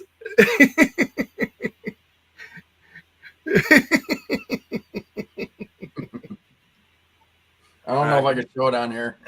You can't. Yeah, I That's used all right. to keep, We're gonna whoop your ass this weekend. that came across my feed, and I was like, oh, All right, oh, well, y'all want to get into one more? Oh, y'all already talked about the TNA, the talent list that's signed, that deals are coming up that are done, that no, y'all we talked haven't about, talked about all that. No, we haven't. and we still have to do. I'd like to do the wrestlers announcing retirement coming soon from both the big companies. The guy, and that's going to be a huge chunk in the next 3 or 4 years of main roster guys on both sides. Are going to be bye bye. That's going to be some big names going away. Yeah. Hold So on, I'm looking at their list. What, what TNA? list? Yeah, I'm looking at their list. I sent you the list that they reported every name. I sent you the list in the group of who is operating, whose contracts are coming up, who's operating without a contract, and one more thing. I sent you a bunch of names. Now I don't know if we talked about it for everybody watching. TNA, it's official. It's official. Thursday nights, 2 hour show. It all hit the news. I sent the new logo to the group earlier.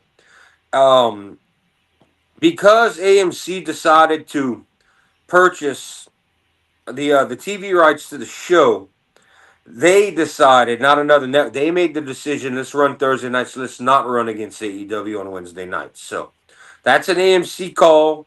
It's good for them to be able to get some views. It's bad for the consumer if you watch every show because, like we counted last night, that's a lot of wrestling with SmackDown going to 3 hours and 2 more hours of this. It's going to be wrestling every night now. That's a Yeah. lot of wrestling. A lot of wrestling. And also, it was proved. Also, Mike, you were correct. It was proven factual today. 0% truth in TNA and WWE cutting ties. Zero truth to it. The only comment that was made was by the current leader of TNA saying, we don't want TNA to be perceived as a serving brand to NXT anymore. So Yep, they don't that's want to be. Yeah, that's the only comment that was made. The rest of it, they all came out and said, no, it's complete bullshit. The working partnership is still on. yes. So anybody worried about that, now you know. And that was proven. That's backed. That was backed by one of the big three that you get news from. I forget. I had it in my Fightful. head. Who? Fightful. I got it from the other one. I The got it. two initials. Two initials. Who? JD. No. Two initials. A real news source site. No. PW Insider. PW. Yeah. So there you. So between Fightful and PW, we could take it as gospel if they're reporting. All right, that's more than enough. This ain't a Meltzer. That's enough for it to be real. That's enough legit proof there. But if you look in, if you could see my comments in the group chat, I had sent you under the TNA logo the status of who they name, uh, about who they, now that the TV deal's done, they're gonna renegotiate some contracts, but. And plus, TNA is looking to bring in new talent. They announced that as well. They want to hire new people as well. So it's not going to be the same old roster. And it's a good assumption that even with more guaranteed money, not everybody's going to stay. No, they're not. Yeah. Ying Lee is the new TNA Knockouts World Champion. She was on Busted Open today talking about it and Yeah, was she crying. won it on NXT. Yeah. So yeah, she's part of the Angel Warriors. Her So and Zaya Brookside. yeah. So yes, so I don't have any much to show for the New Japan story. On this, we have full blown proof. It's a fit. What we're telling you is official because Yeah. we love you fans. Yes, we know. Keep watching us.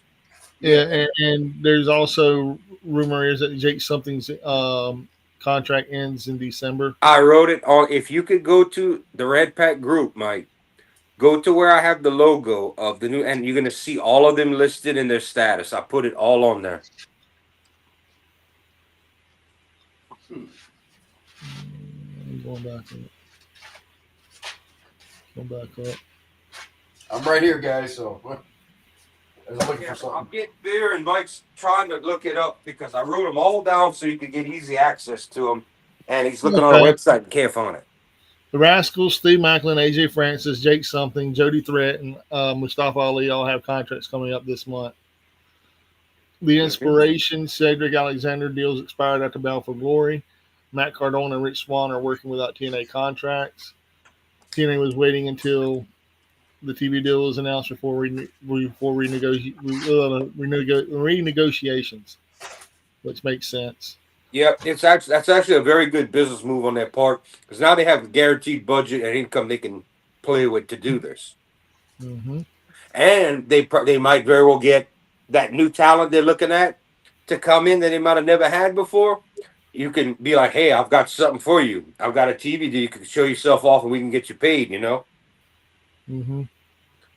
so versus a lesser wrestler. So that works out very good for them. That was some good business stuff going there. And you got Real American Freestyle Wrestling too going on. Oh, I forgot to talk about that. Yes, outsold. They sold more tickets, more people in the building than Dynamite last Wednesday, Thanksgiving week. Eric Bischoff's Real American, what's it, RAF, RAW, Yeah. Real American Freestyle. yeah, RAF. Yes, out so much for a dead brand that wouldn't be able to do nothing, even with the death of Hulk Hogan, to be the face man, to be the popular guy to sell it, while Bischoff's in the back scenes pulling the deals. Over 4,000 paid attendance on a Wednesday night live. Yep. What is this place? You never heard of Freestyle. You never heard of it, Josh? No, what is it? Before It's Hulk Hogan, wait, let's go back in time. You never saw the NWO promo with Eric Bischoff and Hogan before he died, talking about let's do it all over again, let's change No. history again. All right, I don't know the MMA guy they joined, the legendary fighter. I don't know him, but they were like, who's going to be the third man? We all thought it was going to be Vince back in this new company, and we didn't know what this company was going to be.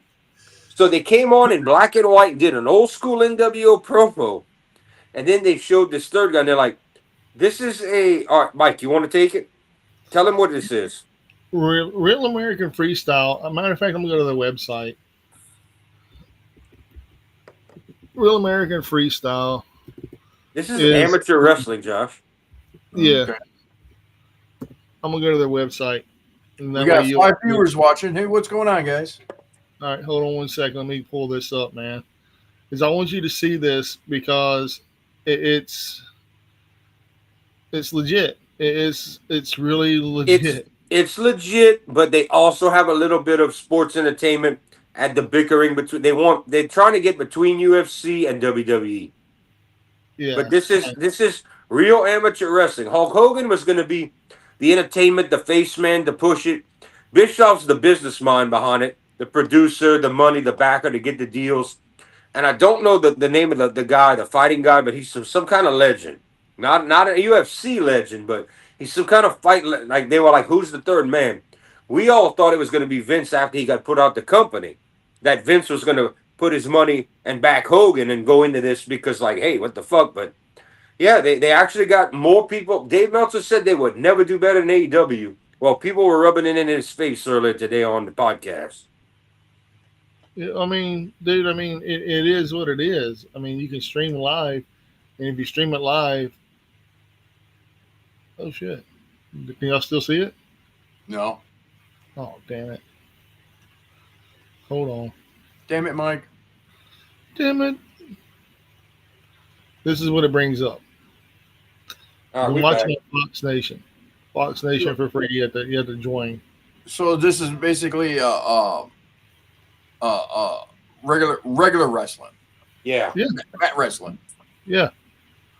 No scripted. They can talk trash to each other in promos and all, but it's not scripted. It's real. And the cool thing about it is, guess who's commentary? That I don't know. Kurt Angle. That's amazing. That of him of all people. That was brilliant on Bischoff to get him. Oh yeah, 100%. I've 100%. said it for years. Bischoff is one of my favorite people in the entertainment business. He's brilliant. He's fucking brilliant. I mean, Until he fucked everything up. He didn't fuck everything up. If you look at the history, he didn't. He was out of the company, and it wasn't just what fucked up. People argue all the time. You can go read there's a few books, and then there's a real good one about WCW. Time Warner Discovery merger and the big ups that took over the company that damn near put Ted Turner out of his own company that took over his company. That's who fucked up. That didn't want wrestling. That's who fucked it all up. And where are they? Where is this company today with Time Warner Discovery?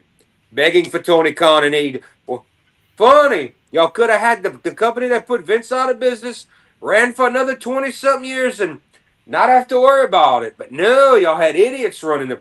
Turner has always had trouble with every partner they get. That's why they're trying to sell again. I don't know why they pick these partners. Is Ted Turner still alive? I think so. I find it amazing, but he is. He's like you don't see him anymore, but he looked old back then. Well, now he's got to. I mean, He's got to be at least 80. he's got to be close to 90. I would say 87. because Hogan was 60 something. I mean, Ted had to be 20 years older than Hogan at least, and he was 25. Ted Turner is now 87 years old. Yeah, I knew he was close to 90. Yeah, he damn near got put out of his own company because of the AOL. First of all, they made a stupid mistake by thinking AOL was the next big thing.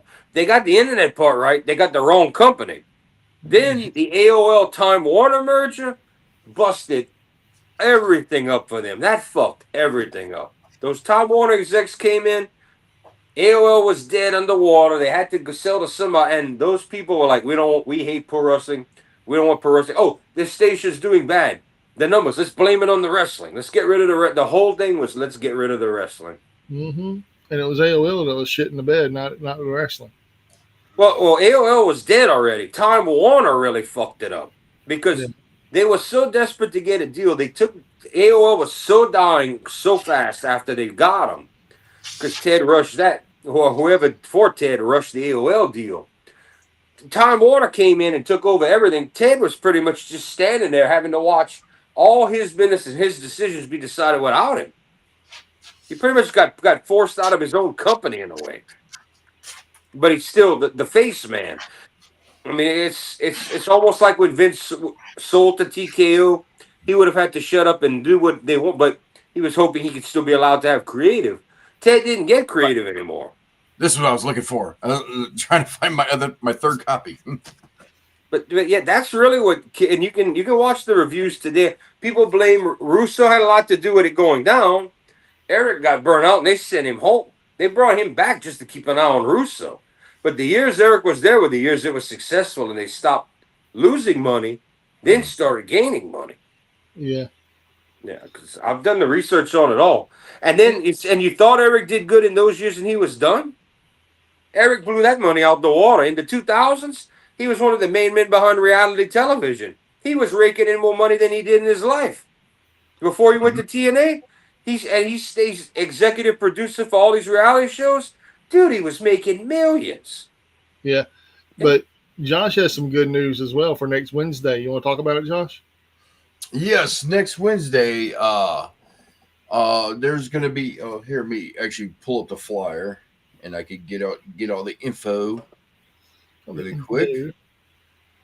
The info. I'm not your better guy. Okay, so as you know, I'm friends with some people in the art industry. Hey, he's not your friend, guy. My buddy. And my buddy Julio Guerrera, who he's not your buddy, friend. He drew this cover right here for Vampiro's. Vampiro! It's a Vampiro! Vampiro! One of issue 1. It's a 5-issue series, so it's like a rockabilly vampire basically story. So based on Vampiro. Based on Vampiro. So it's kind of like the Danzig movie that came out 6-7 years ago. The movie Yeah, Dancer More made about modernized, not Western. huh? Yeah, it's a more modern. Yeah, his was more Western. This is modern. So, Okay. but like I said, my buddy Julio, he did this cover, and he's doing a signing next Wednesday, and also with him is the actual wrestler Vampiro doing the signing. So I've been holding on to these. Oh, you're gonna get him signed. I've been holding on to these. I got one for Mike, one for Phil, one for me. Then I'm gonna then my buddy Julio is gonna be there, so I'll get another book for you, Jordan. Oh, how nice of you. Hey Mike, he is my friend, buddy. and I'm gonna get Vampiro to sign off for him. Computer Nice, sound. nice. Hopefully That's it doesn't. oh, I hope for you. I hope for the best. I don't know if y'all remember a few years ago for AAA when he was calling the event, but I hope when he signs the books for you, he don't fart on the mic and next to you on the chair. Yeah. Well, that's awesome, dude. Vampiro meet and greet. Yeah. Y'all remember him ripping that big fart on air? No.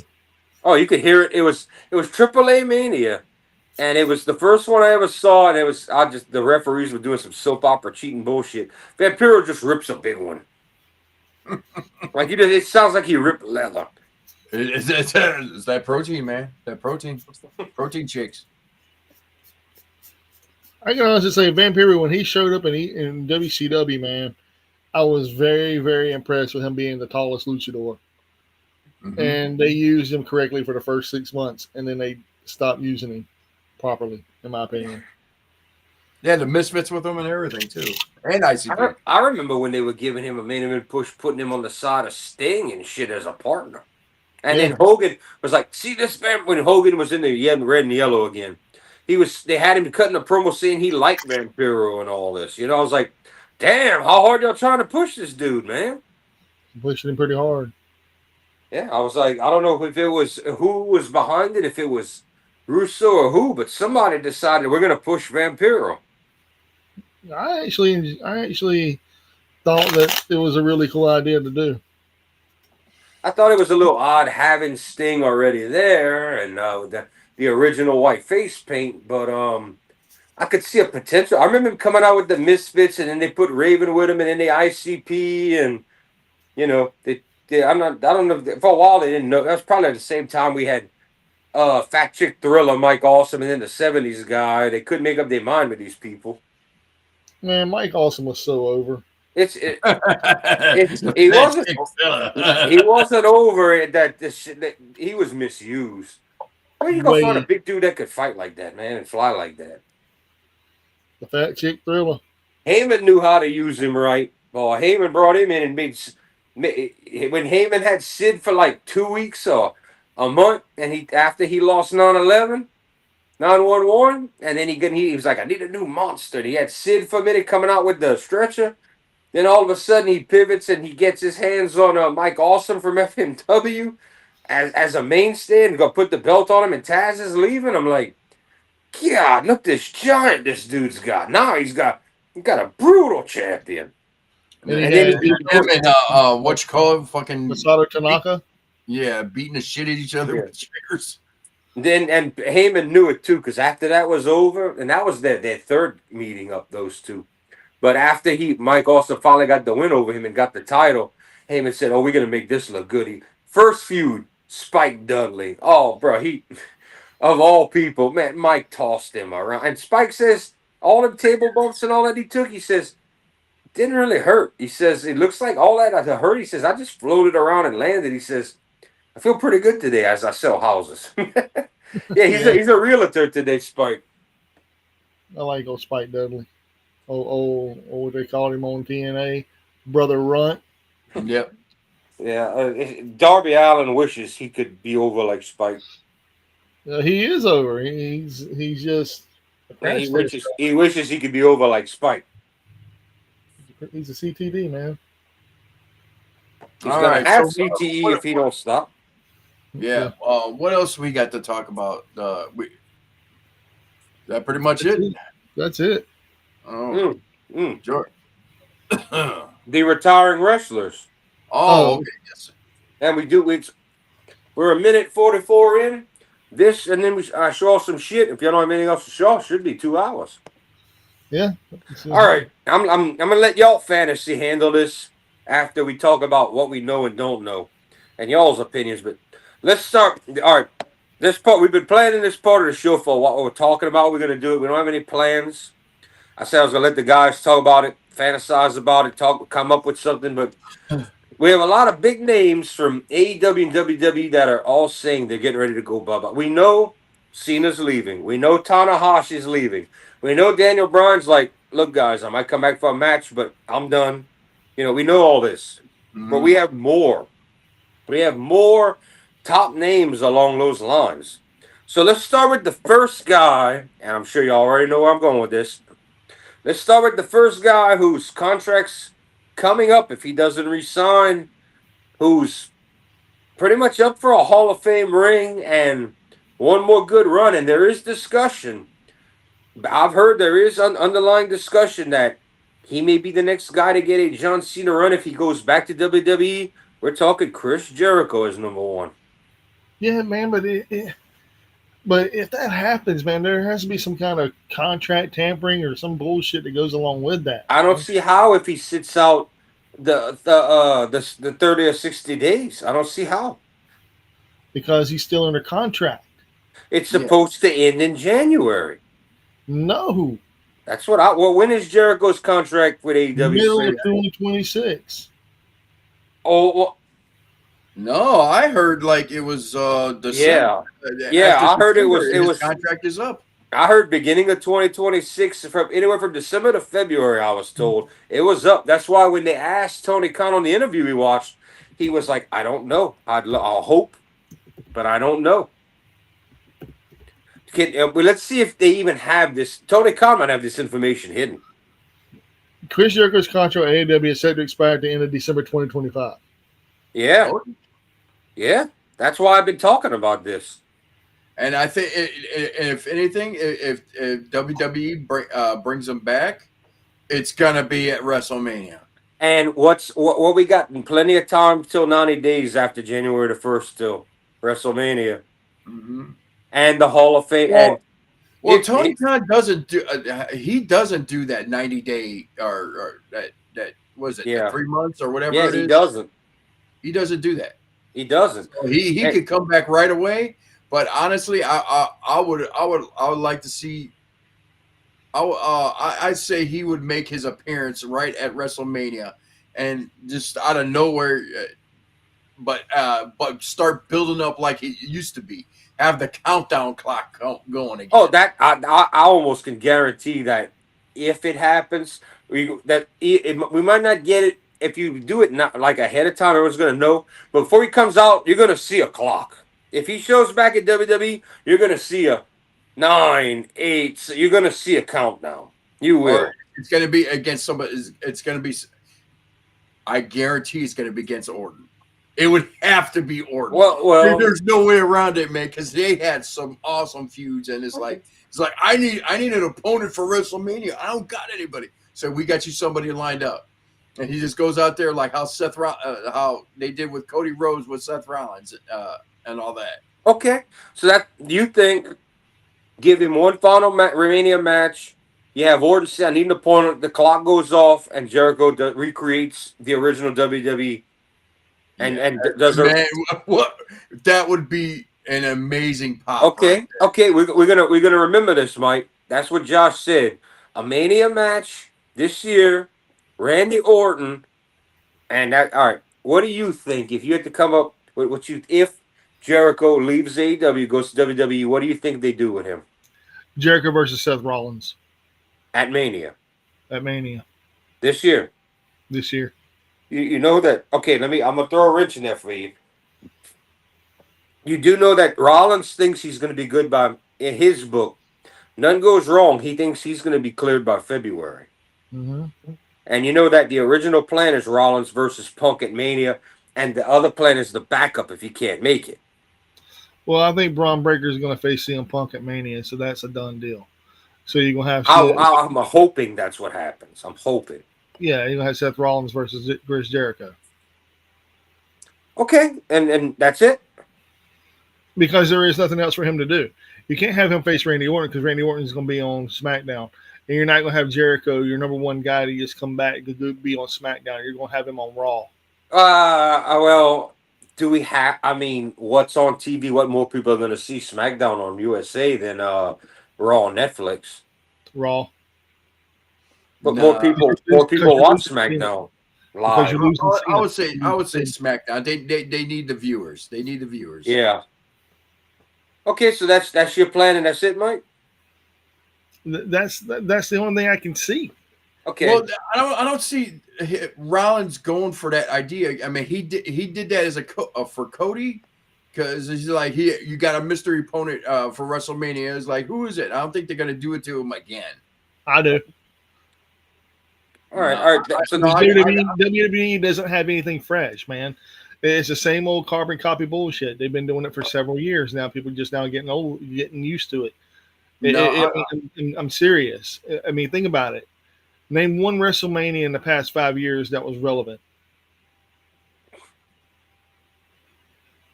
for me, I could go further than 5 years, but But that's what I'm saying. The last 5 years have not been relevant for as far as a WrestleMania I moment. damn near tell you 10. The last year, the only reason it was relevant is because it's fresh in our minds, and the Cody won the title away from Roman Reigns.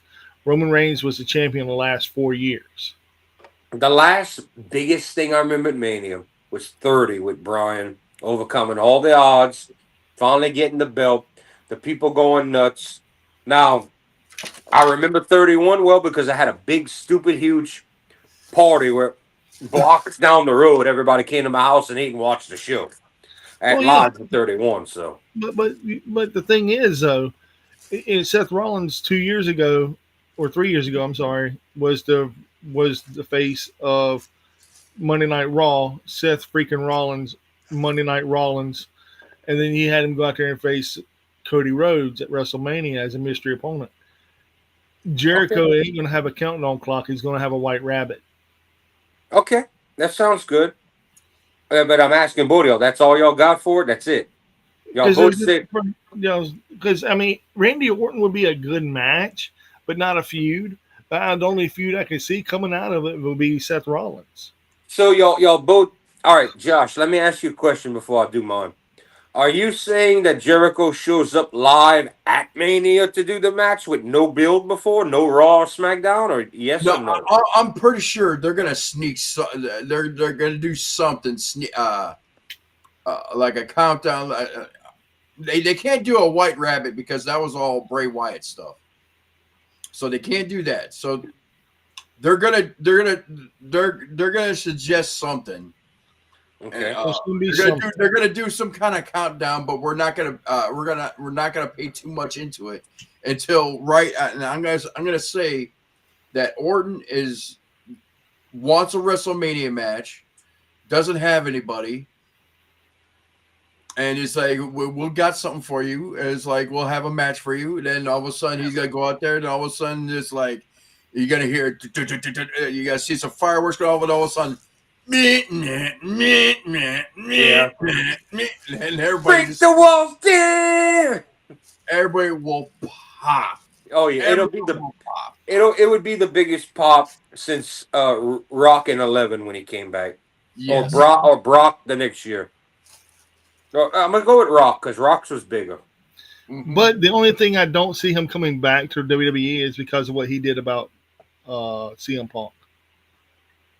I think they're all TKO and WWE's in that money frame of mind, and anything can happen. I mean, let's look at Punk. I'm gonna shut up. Let's do business. You know, I played with the kids. Let's go back play with the big leagues. I'm gonna just shut up. Let's make some money. Even AJ went back. His wife. So here's my pick. Here's what I got. This hooks on part of what you said, Mike. You know, you're just saying WWE, what's left? What haven't we done already? We got old time. Who do we look? Think of it like this, guys. Who do we have left that's a classic, that legend that hasn't been put in the Hall of Fame yet? A real classic legend. There's not many. Name them if you can pick anybody who hasn't been put in yet from the era that Think about it. Batista, man. He There you was go. put in. Batista. Oh yeah, he was. Wasn't he? So was Yeah. Randy Orton. Orton is one. You Orton's got already anybody? in. Huh? Orton's in because of Evolution. Yeah, but they're gonna. One day he's gonna get the personal one. He's gonna be a No, no, headliner no, one day. no. Evolution's not in yet. Oh, Evolution's not in yet. Evolution is not in yet. And Oh. it's all because of Orton. Is he Wait a still minute. wrestling? Once Randy Orton retires, that's when Evolution is going in. It's true because Ric Flair was the first man ever to be put in twice, and it was because of the Horseman and his solo career. Evolution is not in yet. It's true. Yeah, and that will give Rick his third one. So yeah, that'll put Rick back in the lead again because there's a bunch of two-timers now. That'll put Rick as the first three-time Hall of Fame ring guy. Woo! So, all right, no one mentioned it yet. If they're probably going to name him this year, Cena could very well headline this year's class. All right. Cena is not gonna face Jericho, bro. No. That's the same era. I'm sorry to tell. Randy Orton and Cena are like the youngest two from the classic era. Batista's already in. All right, Big Show has not been put in yet. One day though, he's never gonna be a headliner. Okay, Big Show is not gonna be a headliner. Has Batista been in the Hall of Fame? Is he in the Hall of Fame? No. Oh yeah, I thought they put him in. The Trips put him in. Yeah, they did. They did put Batista in. I thought Trips put him in because he was like he's not coming back no more. Yeah. I think they used him. Yeah, but there's Batista WWE Hall of Fame. Yep. Batista hasn't been inducted into the WWE Hall of Fame yet because of scheduling issues. Okay, well he's gonna be coming. He'll be coming one day. He's gonna be not as big as any of them. It's gonna be when Randy Orton retires. Well, Batista's not as big as anybody we name because of his shorter run, but he's still good. He's gonna be in one day. We know that. Okay, so Cena, Batista, Orton. All right, who else we have left? Beside and Big Show's not gonna be a headliner. All right, AJ Styles. One day that's technically after the groups we're talking about, but AJ will be a future Hall of Famer. But he's after the. Look at the generation they're in. They've covered everybody from the 90s but Big Show and Jericho. They're the only two holdouts from the end of the Attitude Era. Angle's already in, and Brock is not in yet. That's another one. Brock has not been put in yet. But Brock and Jericho, that'd be a stupid idea to go against. No, but listen though, that you need headline. They've only got 4 or 5 people left. That's it. Counting Jericho. You need Jericho as your headliner, so you need him back. Okay, I've been calling that for years. I said one day he will go back because they're gonna need him as a headliner for the Hall of Fame. He's got too much memorable shit that man did in his career. So, and like I just told y'all, they're talking about a Hall of Fame run. I think they're gonna give Jericho either a 6-month small run on and off of matches, and they're gonna let him pick his friends like Cena did, or we're gonna get a whole year. I do think I say it's gonna be a year. I'm gonna say right when John Cena retires, this month? Yeah, he's gonna be inducted to the Hall of this class of Hall of Fame. Then Jericho makes his return. That's what I'm thinking. Then he's gonna do his run throughout this year.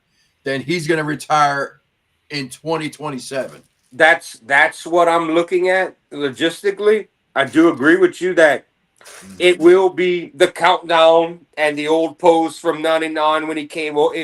They will redo all that. You're gonna see the list. He's gonna throw in little bits of every character he did, and just on a big face run and tear through and rattle on. It's gonna be a big old entertainment thing. He's gonna be the highlight of the shows weekly. Him and Kevin Owens are either gonna team up as buddies 1-for-1 match or fight each other. He's gonna dance with Orton maybe one time. He's gonna grab anybody that's still there that he was cool with. He's gonna get those matches. He may bring back if Rey Mysterio don't call it quit. I think he's on the list too to be calling it quits soon. I could be wrong, but he's only 51. Yeah, but I think he's close. But we'll get to him later. But I think we're looking at a year's worth of entertainment, or at least a good run, longer than a Rumble to a Mania for Jericho. I think they are going to give him, if he doesn't at least get this year's WrestleMania, maybe if they don't use him between now and Mania, then the Monday, the Raw after Mania or whatever, they might start his run there and let him run to the next Mania. Maybe. Actually, if anything, a good one to bring him back would be the Royal Rumble. Like number 30. I wouldn't waste number 30 would be like that. I would. You just see, I was saying you here. I wouldn't do it for one reason.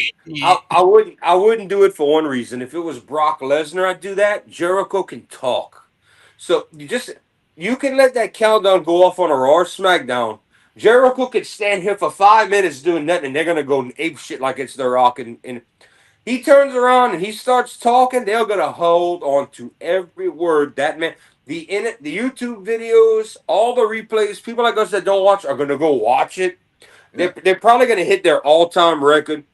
That they need. That's the boost they need, and they know they're running out of those stars. So that's what I think's gonna happen. I think Jericho's gonna come in, give us entertainment like a motherfucker. What if he signs with TNA? I don't think they can afford a Chris Jericho in 2026, brother. I don't think a TNA can afford a Chris Jericho, and he's bigger. He did already. It is. I will say this. I wouldn't put it past him to show up one time because it's the one brand he never, out of all of them, he never did. It's the one brand. Jericho fought for all of them, but TNA. If you could get him on TV, you could technically say he worked all of them.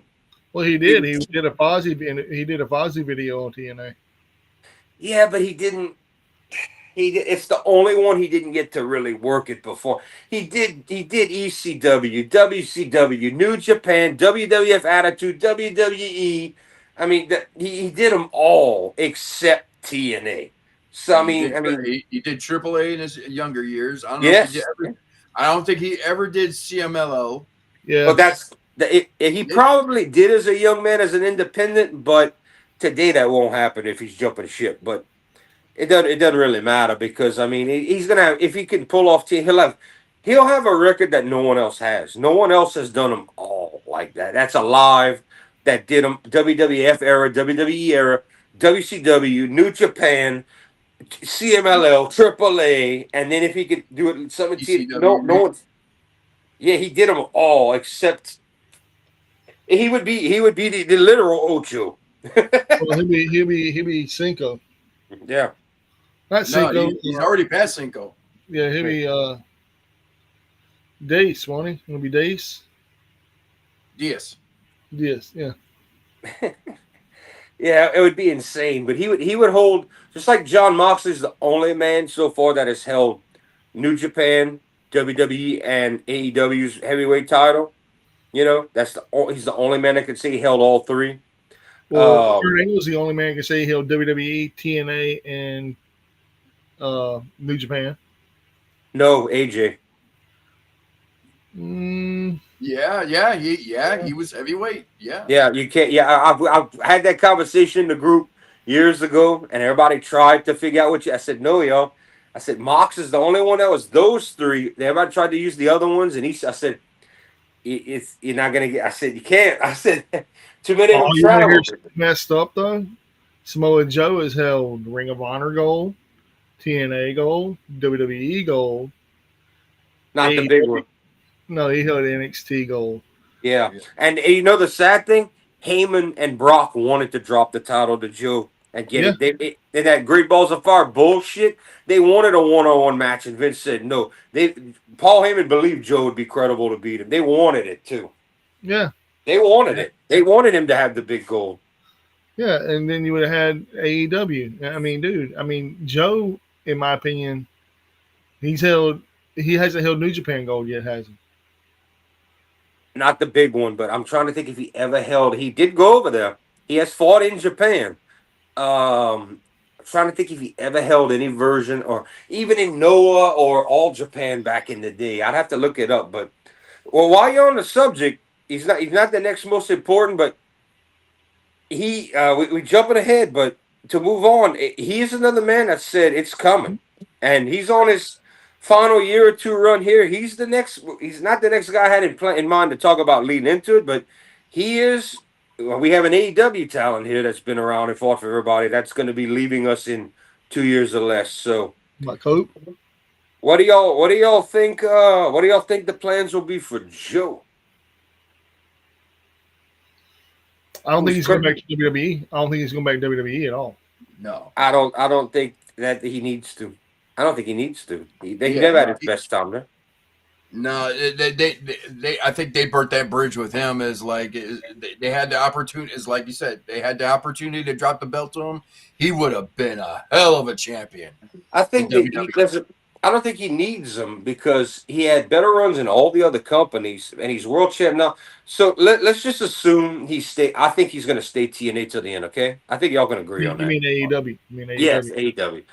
All right, so yes, that stops him from ever going in a TNA ring again. Okay, oh boo hoo.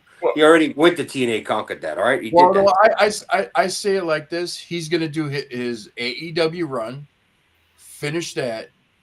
Then if he does do a retirement, I think it would be best if he retires under the TNA banner. Do one or 2 years under the TNA the TNA banner, and then finally retire under that. End it where it started. I get. I don't think he should do a year or two. I think he should do one match and that. Yeah. A match. Yeah. I think he should go in there and accept a Hall of Fame ring like Bubba Ray Dudley and Devon Dudley did, and get the fuck out that ring. At the most, he could accept the TNA Hall of Fame induction, but I don't think they're going to pay him enough, and it's worth it enough for him to have to go. Whereas, I think this is all about what kind of treatment is Tony Khan going to? Well, you're seeing it now. He's getting his second world title run. I think the main part of this conversation is what kind of run. They might not even announce he's doing it. He might not even want it like that. He might wait and do my career match at the end. He might do something like that. But what kind of run do we see Joe and Tony Khan having in AEW? What do we? That's what we thinking. Well, he's on a monster heel run right now, so he as champion too. Yeah, 2-time champ, and he's trios champion. That too. He's double champion. See, they're giving him all his flowers. They know it's coming to the end. That's like TNA did with they did that with Kurt Angle. They gave him every title in TNA. Remember that shit? Well, I mean, who deserves tag team champion by himself? He was by himself. Damn it! By himself, he was TNA tag team champion by himself. He was X Division champ. He was World Heavyweight champion, and he was the IWGP champion at the same time. The man who was responsible for helping us get the belt off of Brock and back to Japan with honor. So we owe a lot to Kurt Angle, the wrestling world. Kurt Angle is by far, he had his best matches in TNA. Oh, I'm not going to argue with that. I could pick 2 or 3 in WWE against some top names, like the Benoits, the Guerreros. I could name some of that, but besides that, yes, TNA was his best run. Yes. Yeah, and then I mean, as far as Joe going out with AEW, the only person I see him being there with to put him out or on his back is. Don't tell me Hook. No, I believe he's going to face Hook. Yes. Oh shit, it's raining. Yeah, it's raining out here too. But we're supposed to get some sleet too, so be careful out there.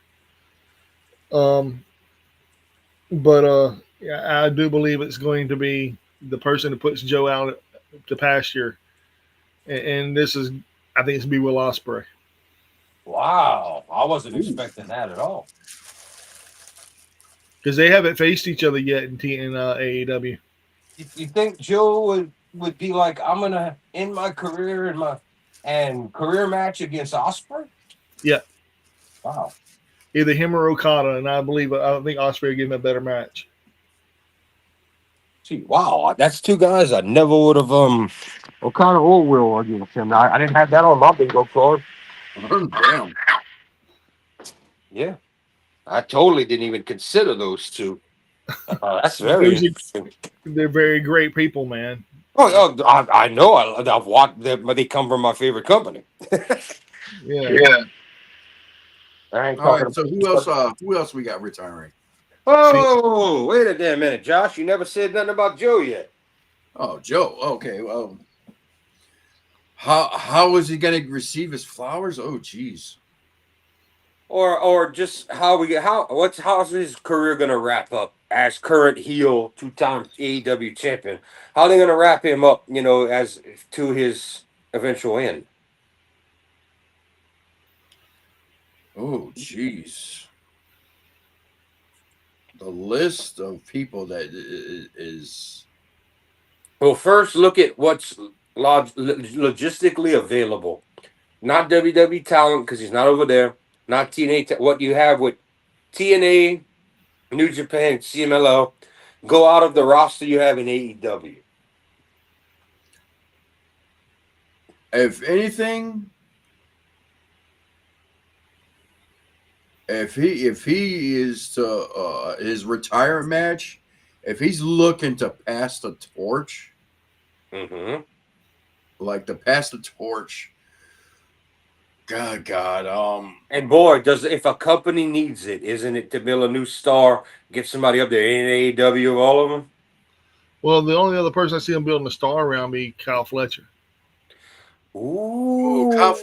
Kyle Fletcher's always is stamped, sealed, and approved right now. Yeah, but he's not there yet. It's like we know But he he's gonna hasn't been get there. delivered. He hasn't been delivered. Yeah, Mike's right about that. But he's got time. But he's already on the rise. You need somebody, or he's already he's at the top right now. I know where Josh is going with this, and I kind of agree.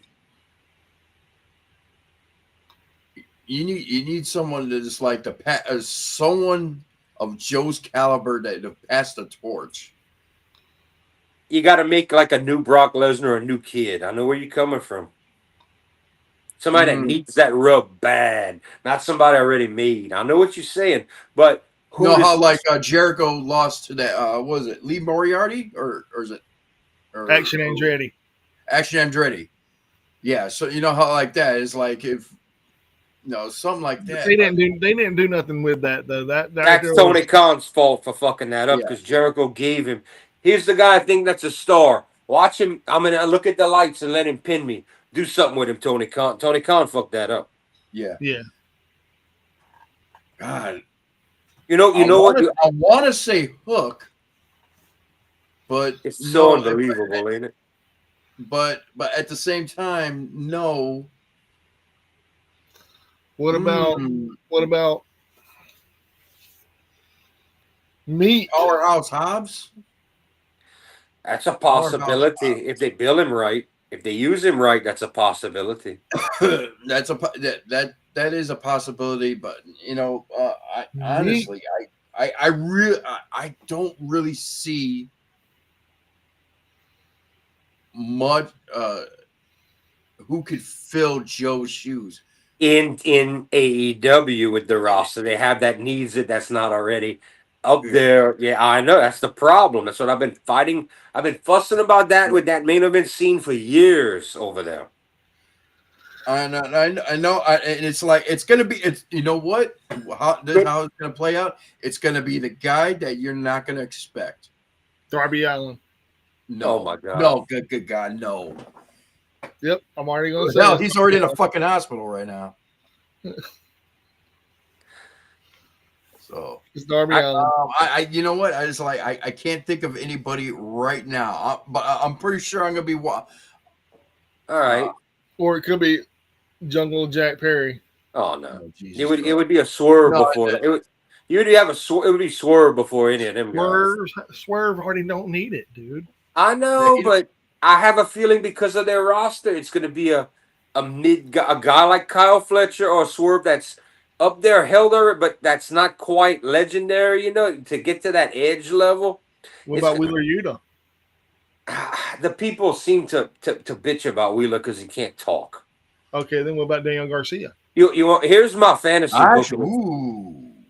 Maybe, but here, if Tony Khan wouldn't have fucked this man's career up, if he wouldn't have done this wrong, the perfect guy to have taken that title, just not title, but title off of Joe, to be handed that honor would have been Wardlow if they'd have done him right. If they'd have done him right to Wardlow's build him up, he would have been. Yeah, Yeah. but he's like, It's not going to happen now, well, unless they. because he's fucking brittle. Yeah, it's not going to happen now. But if Tony Khan would have done it right with him, he'd have been the perfect guy. To been believable. He could have been that new monster. You know, he can play heel or face. It would have worked. But without him, see it's a hard one. It's like you want to make a new star. Who's better than Cage? Ooh, that's a Brian Cage. You know what? That's good. Tony But Khan the ain't giving problem Brian with Cage. Cage, as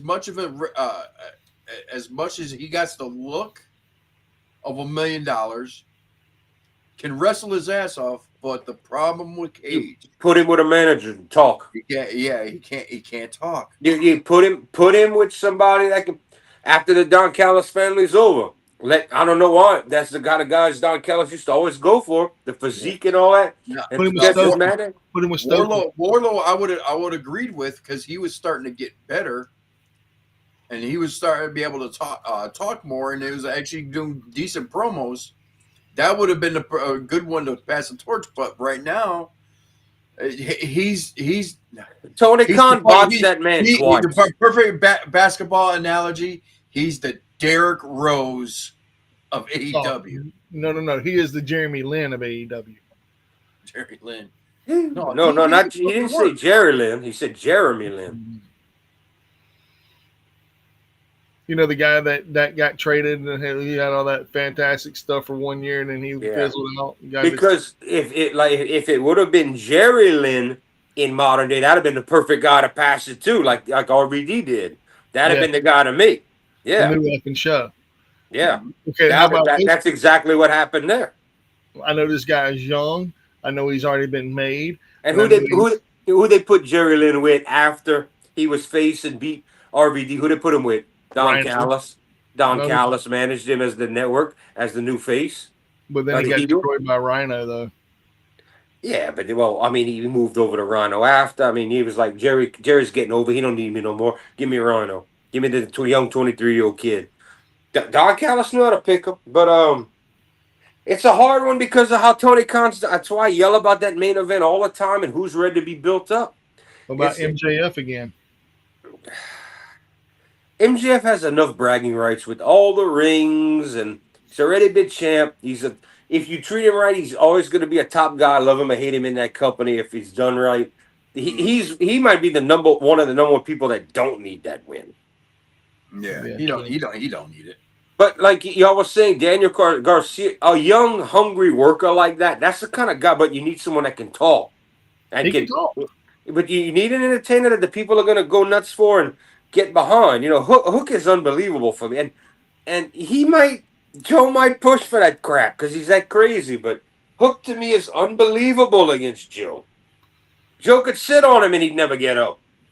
Well, they've already had those matches too, and Joe. I know, but to throw it back, they would do that kind. But that's one I don't have an answer for. I don't know because of the way Tony Khan did this shit. I don't know, and I don't see him using. Tony Khan avoids Brian Cage like the fucking plague because he's built right now. He's injured. He's injured. Yeah, but he never. I was like, is that guy gonna be the third AEW champ or what? No, not even. Fuck no, not even close. That dude's built too big, and I'm in love with Darby Allin. He makes Darby look bad. So fuck him and give me the vanilla midget. And give me Jungle Jack dick swinging. Oh, 90210. I know who it is. I just seen it in my head. Ain't gonna be Orange. No way, not Orange. Orange Cassidy. Orange don't need it though. Orange is a veteran on his second gimmick. Orange don't need it. Orange don't need it at all. The King of Sloth style. Yeah. How's Joe gonna walk away from the corner, jump, splash when Orange is too lazy to go for the splash? Just stands there and just goes. Yeah. They're just gonna both stand. Joe's gonna walk around the ring, and Orange is just gonna stand there. I don't know how they do it, but The crowd will go No, crazy. what it is that he's gonna get up onto the top of the on the top of the ropes.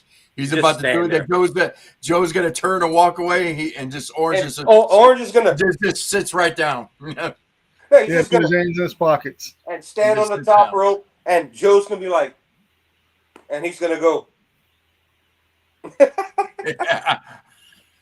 I could totally see that happening.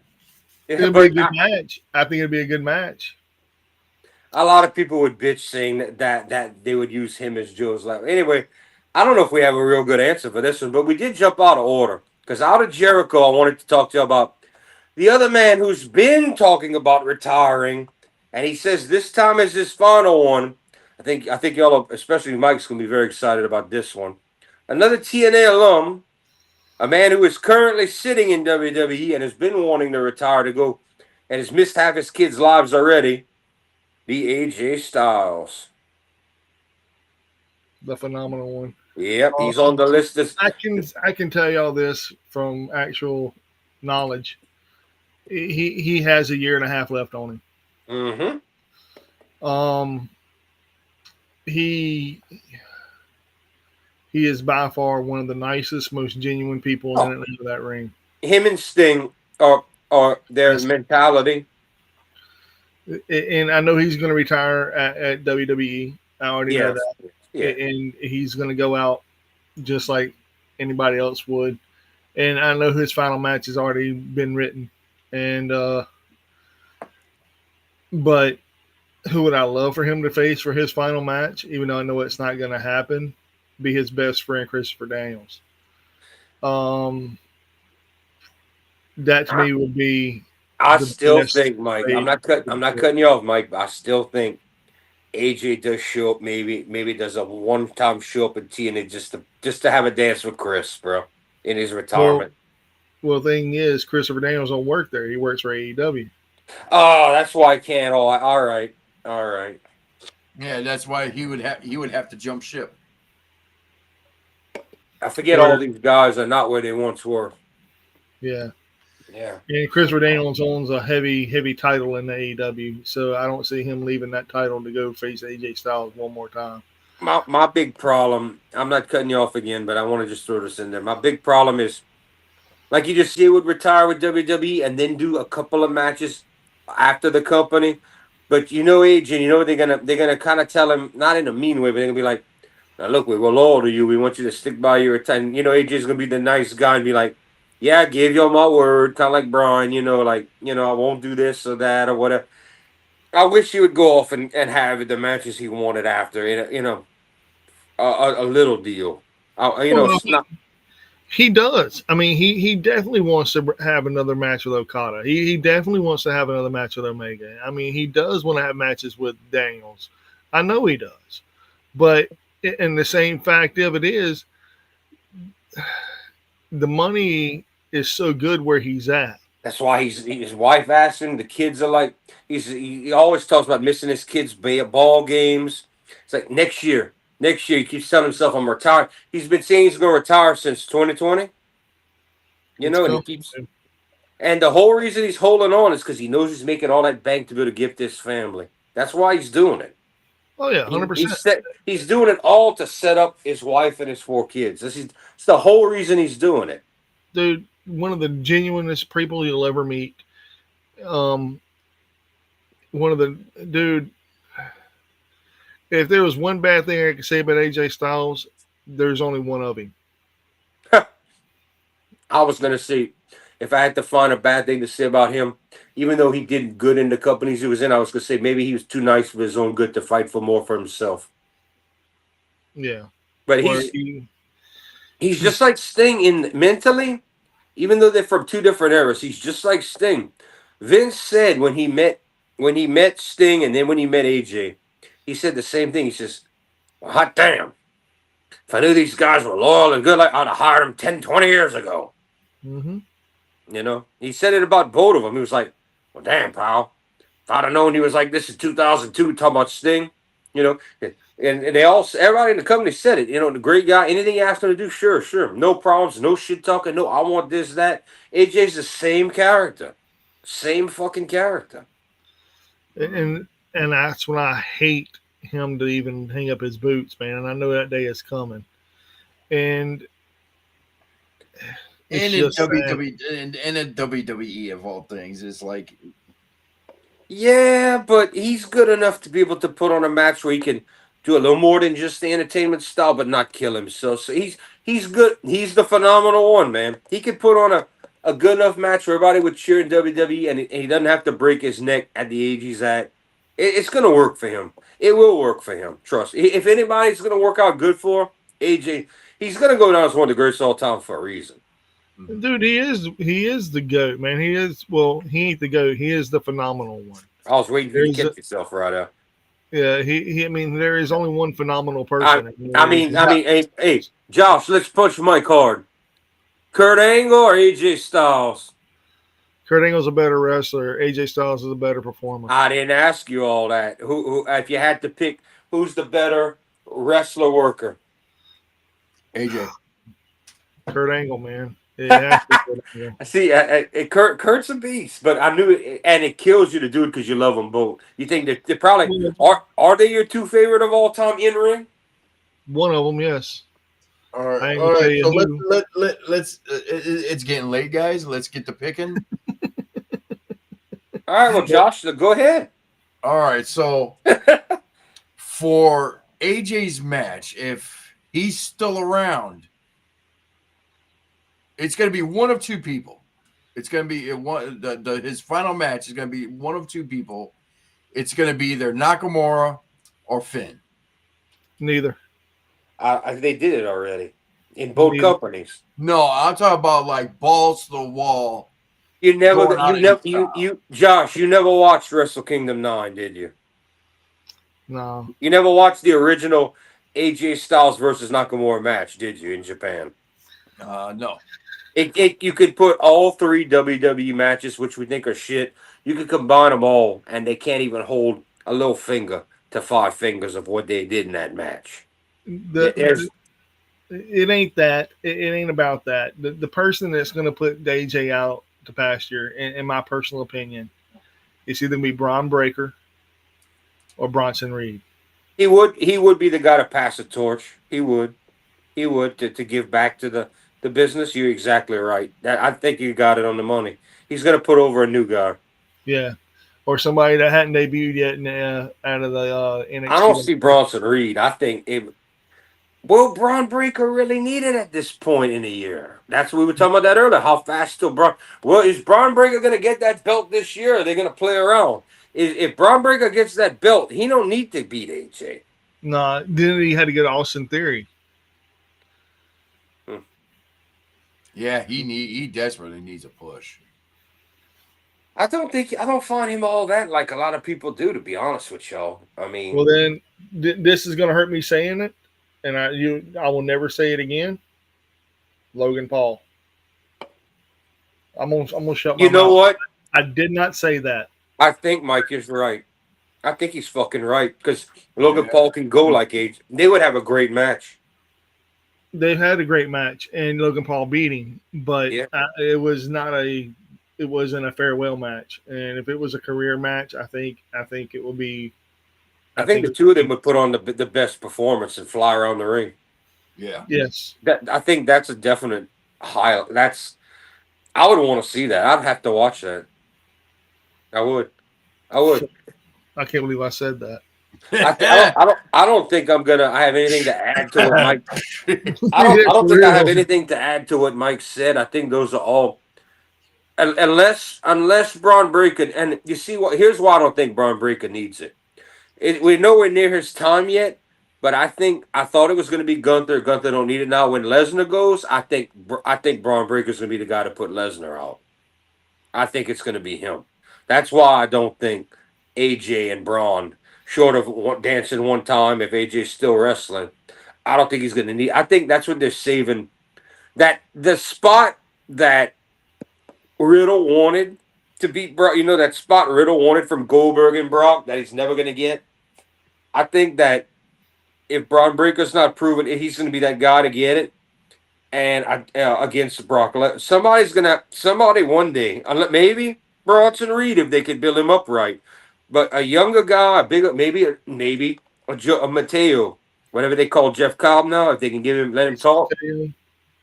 You need a beast to beat Brock, and Brock's not going anywhere anytime soon. When Brock goes, Brock's will be in good health and say, "I don't feel like doing this anymore." Right? It's not going to be. We know Brock has no respect for we're not talking about Brock, but I'm using that as Braun Breaker could very well be the guy to put him down. Oh, yeah, just like I think Roman Reigns, even though he doesn't have many years left, is going to be the guy to retire The Rock. Oh, that'd be great. That'd be so fucking awesome. Well, I'm expecting that in a couple years because I think Rock's about done, and I think he's going to pass it to family. And if it's not Roman, it's going to be another one of Samoans, maybe a solo. I don't know, but Rock is going to probably do a career match, and it's going to be to one of his guys. I just feel they've been putting off that Rock Roman match for so long, and I feel like. You know how Shawn Michaels put out Ric Flair, but then Undertaker put out Shawn Michaels right after? I'm thinking Reigns puts out Rock, and then the new Samoan, the one who excels a bunch of the rest, takes out Reigns to go home and get out of the ring. That's how I look at that. All right, we just did AJ Styles. I can't disagree with anything Mike said. I think Tom, y'all know. Who? One more person. Yeah, I know we're not done, but Josh is begging for us to be. Who we forgetting? CM Punk. Has he talked about retirement? I think it's going to come down. I'm gonna do mine first right here. I think this is going to come down to CM Punk's health and ability to be able to keep going in the ring. I think that's what's going to stop CM Punk. And I don't know if we're going to get much of a match out of him. I think it's going to be a Hogan Andre thing, and Punk's going to be like Andre when he has to get out and be done. Because I don't think Punk physically can do much more. If another injury is all it's going to take, and he's close to the edge. I mean, do you use a Rollins which one more to Rollins' knee, and I was worried about him last time. A third one to that leg of Rollins, and he can get ready to hang it up. Yeah. If he don't watch himself. I feel like I'm forgetting one very important one that said that they were, because a bunch all said recently they were looking in the next year and a half, 2 years to go. Dustin Rhodes already stated that at the end of this. Yeah, but I don't count him as a superstar. No disrespect to Dustin Rhodes, but that's not the same level as these guys we're talking about. You know? I respect him. I love his daddy, but Dustin was never the top guy, the champion, one of the most cheered people in the company he worked. You know, he was Shattered Dreams, played a homosexual in WCW. He was the boring, natural Dustin Rhodes. You know, I mean, he was not. I mean, he's one of those people that I think did more behind the scenes than in the ring. And you know who else? You know who else I feel is like that? Triple fucking H did more behind the scenes than in the ring in his career. Because some of his matches were boring as shit. He was very formulaic. Ric Flair could make it look good. Triple H made the shit get boring after a while. That Reigns match at Mania was horrible. It was agony to sit through that. That was his last match. It was horrible. Yeah. But anyway, I don't have anything else left. Does anybody else have anything left? I feel like I can't remember the other guy, but I feel like there was one more guy. But I have some records to show. Josh, do you have anything to show? No, I showed everything yesterday. All right, let me go grab this box that I already have beat up.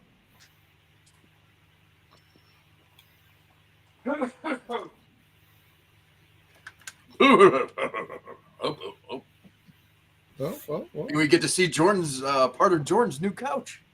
I know, right? His new sofa. It looks all nice and cozy and comfy, and we're gonna we got to come up with a name for his sofa. Come up with a name for a sofa? Yeah. We'll treat his house like Pee Wee Playhouse. You remember Cherry? Cherry. Cherry the chair. Like we name it like Sophia the sofa. Yeah, he sleeps on her. We call He does. Lola Lola the sofa. the sofa. I like Sophia. We'll see what he decides. Phil ain't here to pick a name. Phil, you get no pick. That's how this rolls. You wasn't here, you don't get a pick.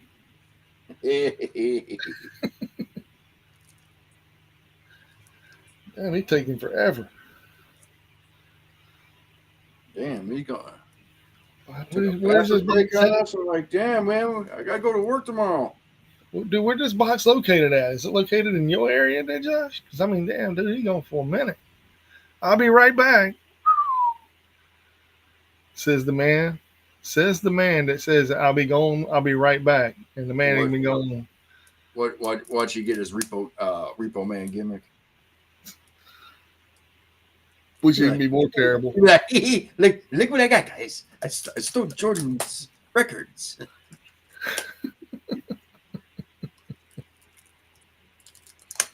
Damn it. Alrighty, There Yeah, we go. it's not gonna be a long one here. We're gonna do 7 records. I had 14 in this last box, so we're gonna do 7 records, and then next week I'll have 7, and then I have another box. So, but we spread them out because I had a lot of metal in this order. You have a lot of metal in every order. Not really. I actually have a lot of blues and jazz and classic rock. Yeah. So this order is going to be very metal, but especially having Bing Crosby in there, bro, because you know Christmas time's around the corner. Oh well, I showed. If I didn't show that, then where that is? I'm just thinking of the Christmas album that I had, but it's not Bing Crosby. But King Diamond, yeah, we know about that one. No. I got another Christmas album, but my question is, what? Oh, could it be in this? This time he takes beard close up. fucking beard envy like a son of a bitch right now. Son of a bitch. My bad. All right, I showed that box. So, it just came in one of the recent. Okay, I'll have a Christmas album to show y'all in a time or two. But anyway, I'll show y'all before Christmas. But I do have a metal Christmas album. Before you go any further, though, we came up with a name for the sofa, and we want you to pick. Okay. I came up with Sophia, and he came up with Lola. Which one you like, man? Honestly, should I back up and show it to y'all? I'll have to go with Sophia over Lola. I showed it to a good partner of mine, and he said, "Damn, it looks like the seat of a fucking Ford 250." He's like, "That thing's comfortable." I said, "Bro, this thing's so comfortable. When it's in reclining mode, I can lay on my side." Shit, we call it Bertha. No, I will go with Sophia. Sophia the sofa. All right, let's get this over with. All right. I paid I saw this for $10 months ago, and I wish I'd have got it. I ended up having to pay like 15 or 20, but I don't know if y'all gonna know what this is. This is Red Rider. I have no idea what Red Rider is. I'm gonna be honest with I you. can guarantee y'all heard the song "Lunatic Fringe" on the radio. Yeah. You know what it is, Josh. Yeah. I grew that's a song from when I was like 9 years old. And I was like, even just for that song, I was like, that just brings back memories. So I had to do that. All right, now this, I'm not even sure what this is or how he talked me into buying this, but it's just blues. Oh, okay, this is a bunch of fucking musicians. I got it for $17.50. It's a double album by John Mayall, and it says John Mayall and Some Memorable Men.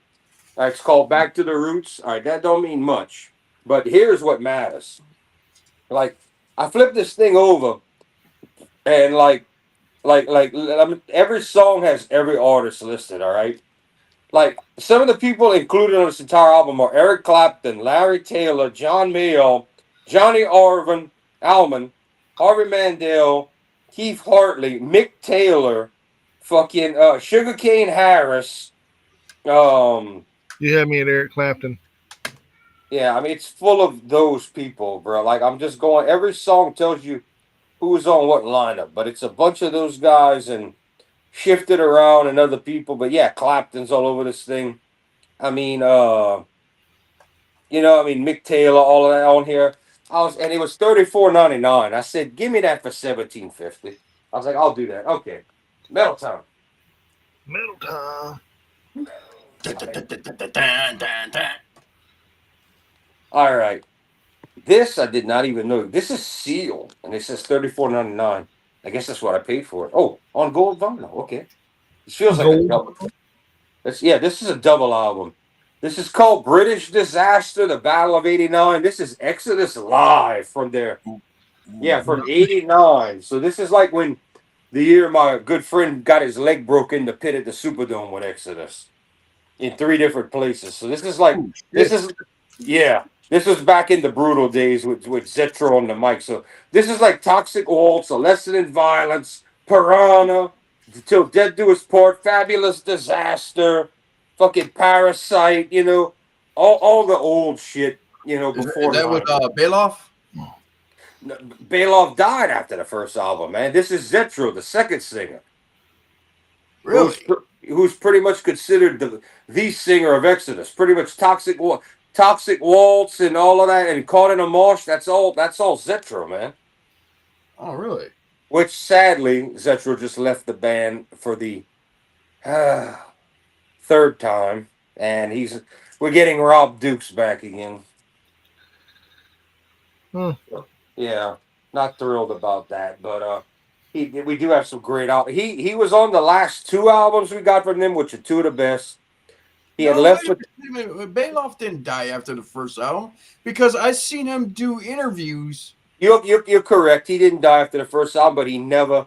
The band, they did a small reunion and he died. He never made another album. He made Bonded by Blood, the original, not the remaster, because that's Rob Dukes on the mic. He did the first album that was supposed to come out before Metallica's Kill 'Em All, but the record label fucked him over, or history would be different. But Paul Bailoff died in early 2000s because Zetro got back in the band, and in 2004, Exodus's second run started with Temple of the Damned. But Zetro only did the 1 album, then he quit again, and then Rob Dukes came in and they did Shovelheaded Kill Machine, Exhibit A, Exhibit B. Then Zetro came back in and did that 2014 album, Blood In, Blood Out, which was great, and the one from 2020. I forget what it's called. I have it on vinyl already, but that's so heavy. This was limited edition. He said it was hard to get, and he had a pre-order, and he had 1 left, so I grabbed it. This is the first. This run is the first time this was pressed since '89 on 180 grams. But little grunge love, old school grunge, Mother Love Bone. Mother Love Bone. Yeah, some early Pearl Jam, type love right there, And all right, I've been needing to get my hands on it, and I finally did, and it's sealed. Slayer. Yes, Rain and Blood. Nice. Yes, it's the classic. I'm catching up on my Slayer. I wanted this stuff. The only one I'm after Slayer is Season of the Abyss. I just got it. It's on. He should be getting it for me in a day or 2. It came up on the discount crate for the sale, and I was 3rd in there too. This right here. This is a 1983 UK OG on the Carrier label. EX Plus condition. None listed in the United States. $35 start. I paid $40. And this is you were asking me about the classic era last night, Josh. Oh, Saxon. Nice. Yeah, this was 83. We got 1 or 2 albums after this with the classic lineup until things, but this came after Denim and Leather and all that good shit. So this is part of that band.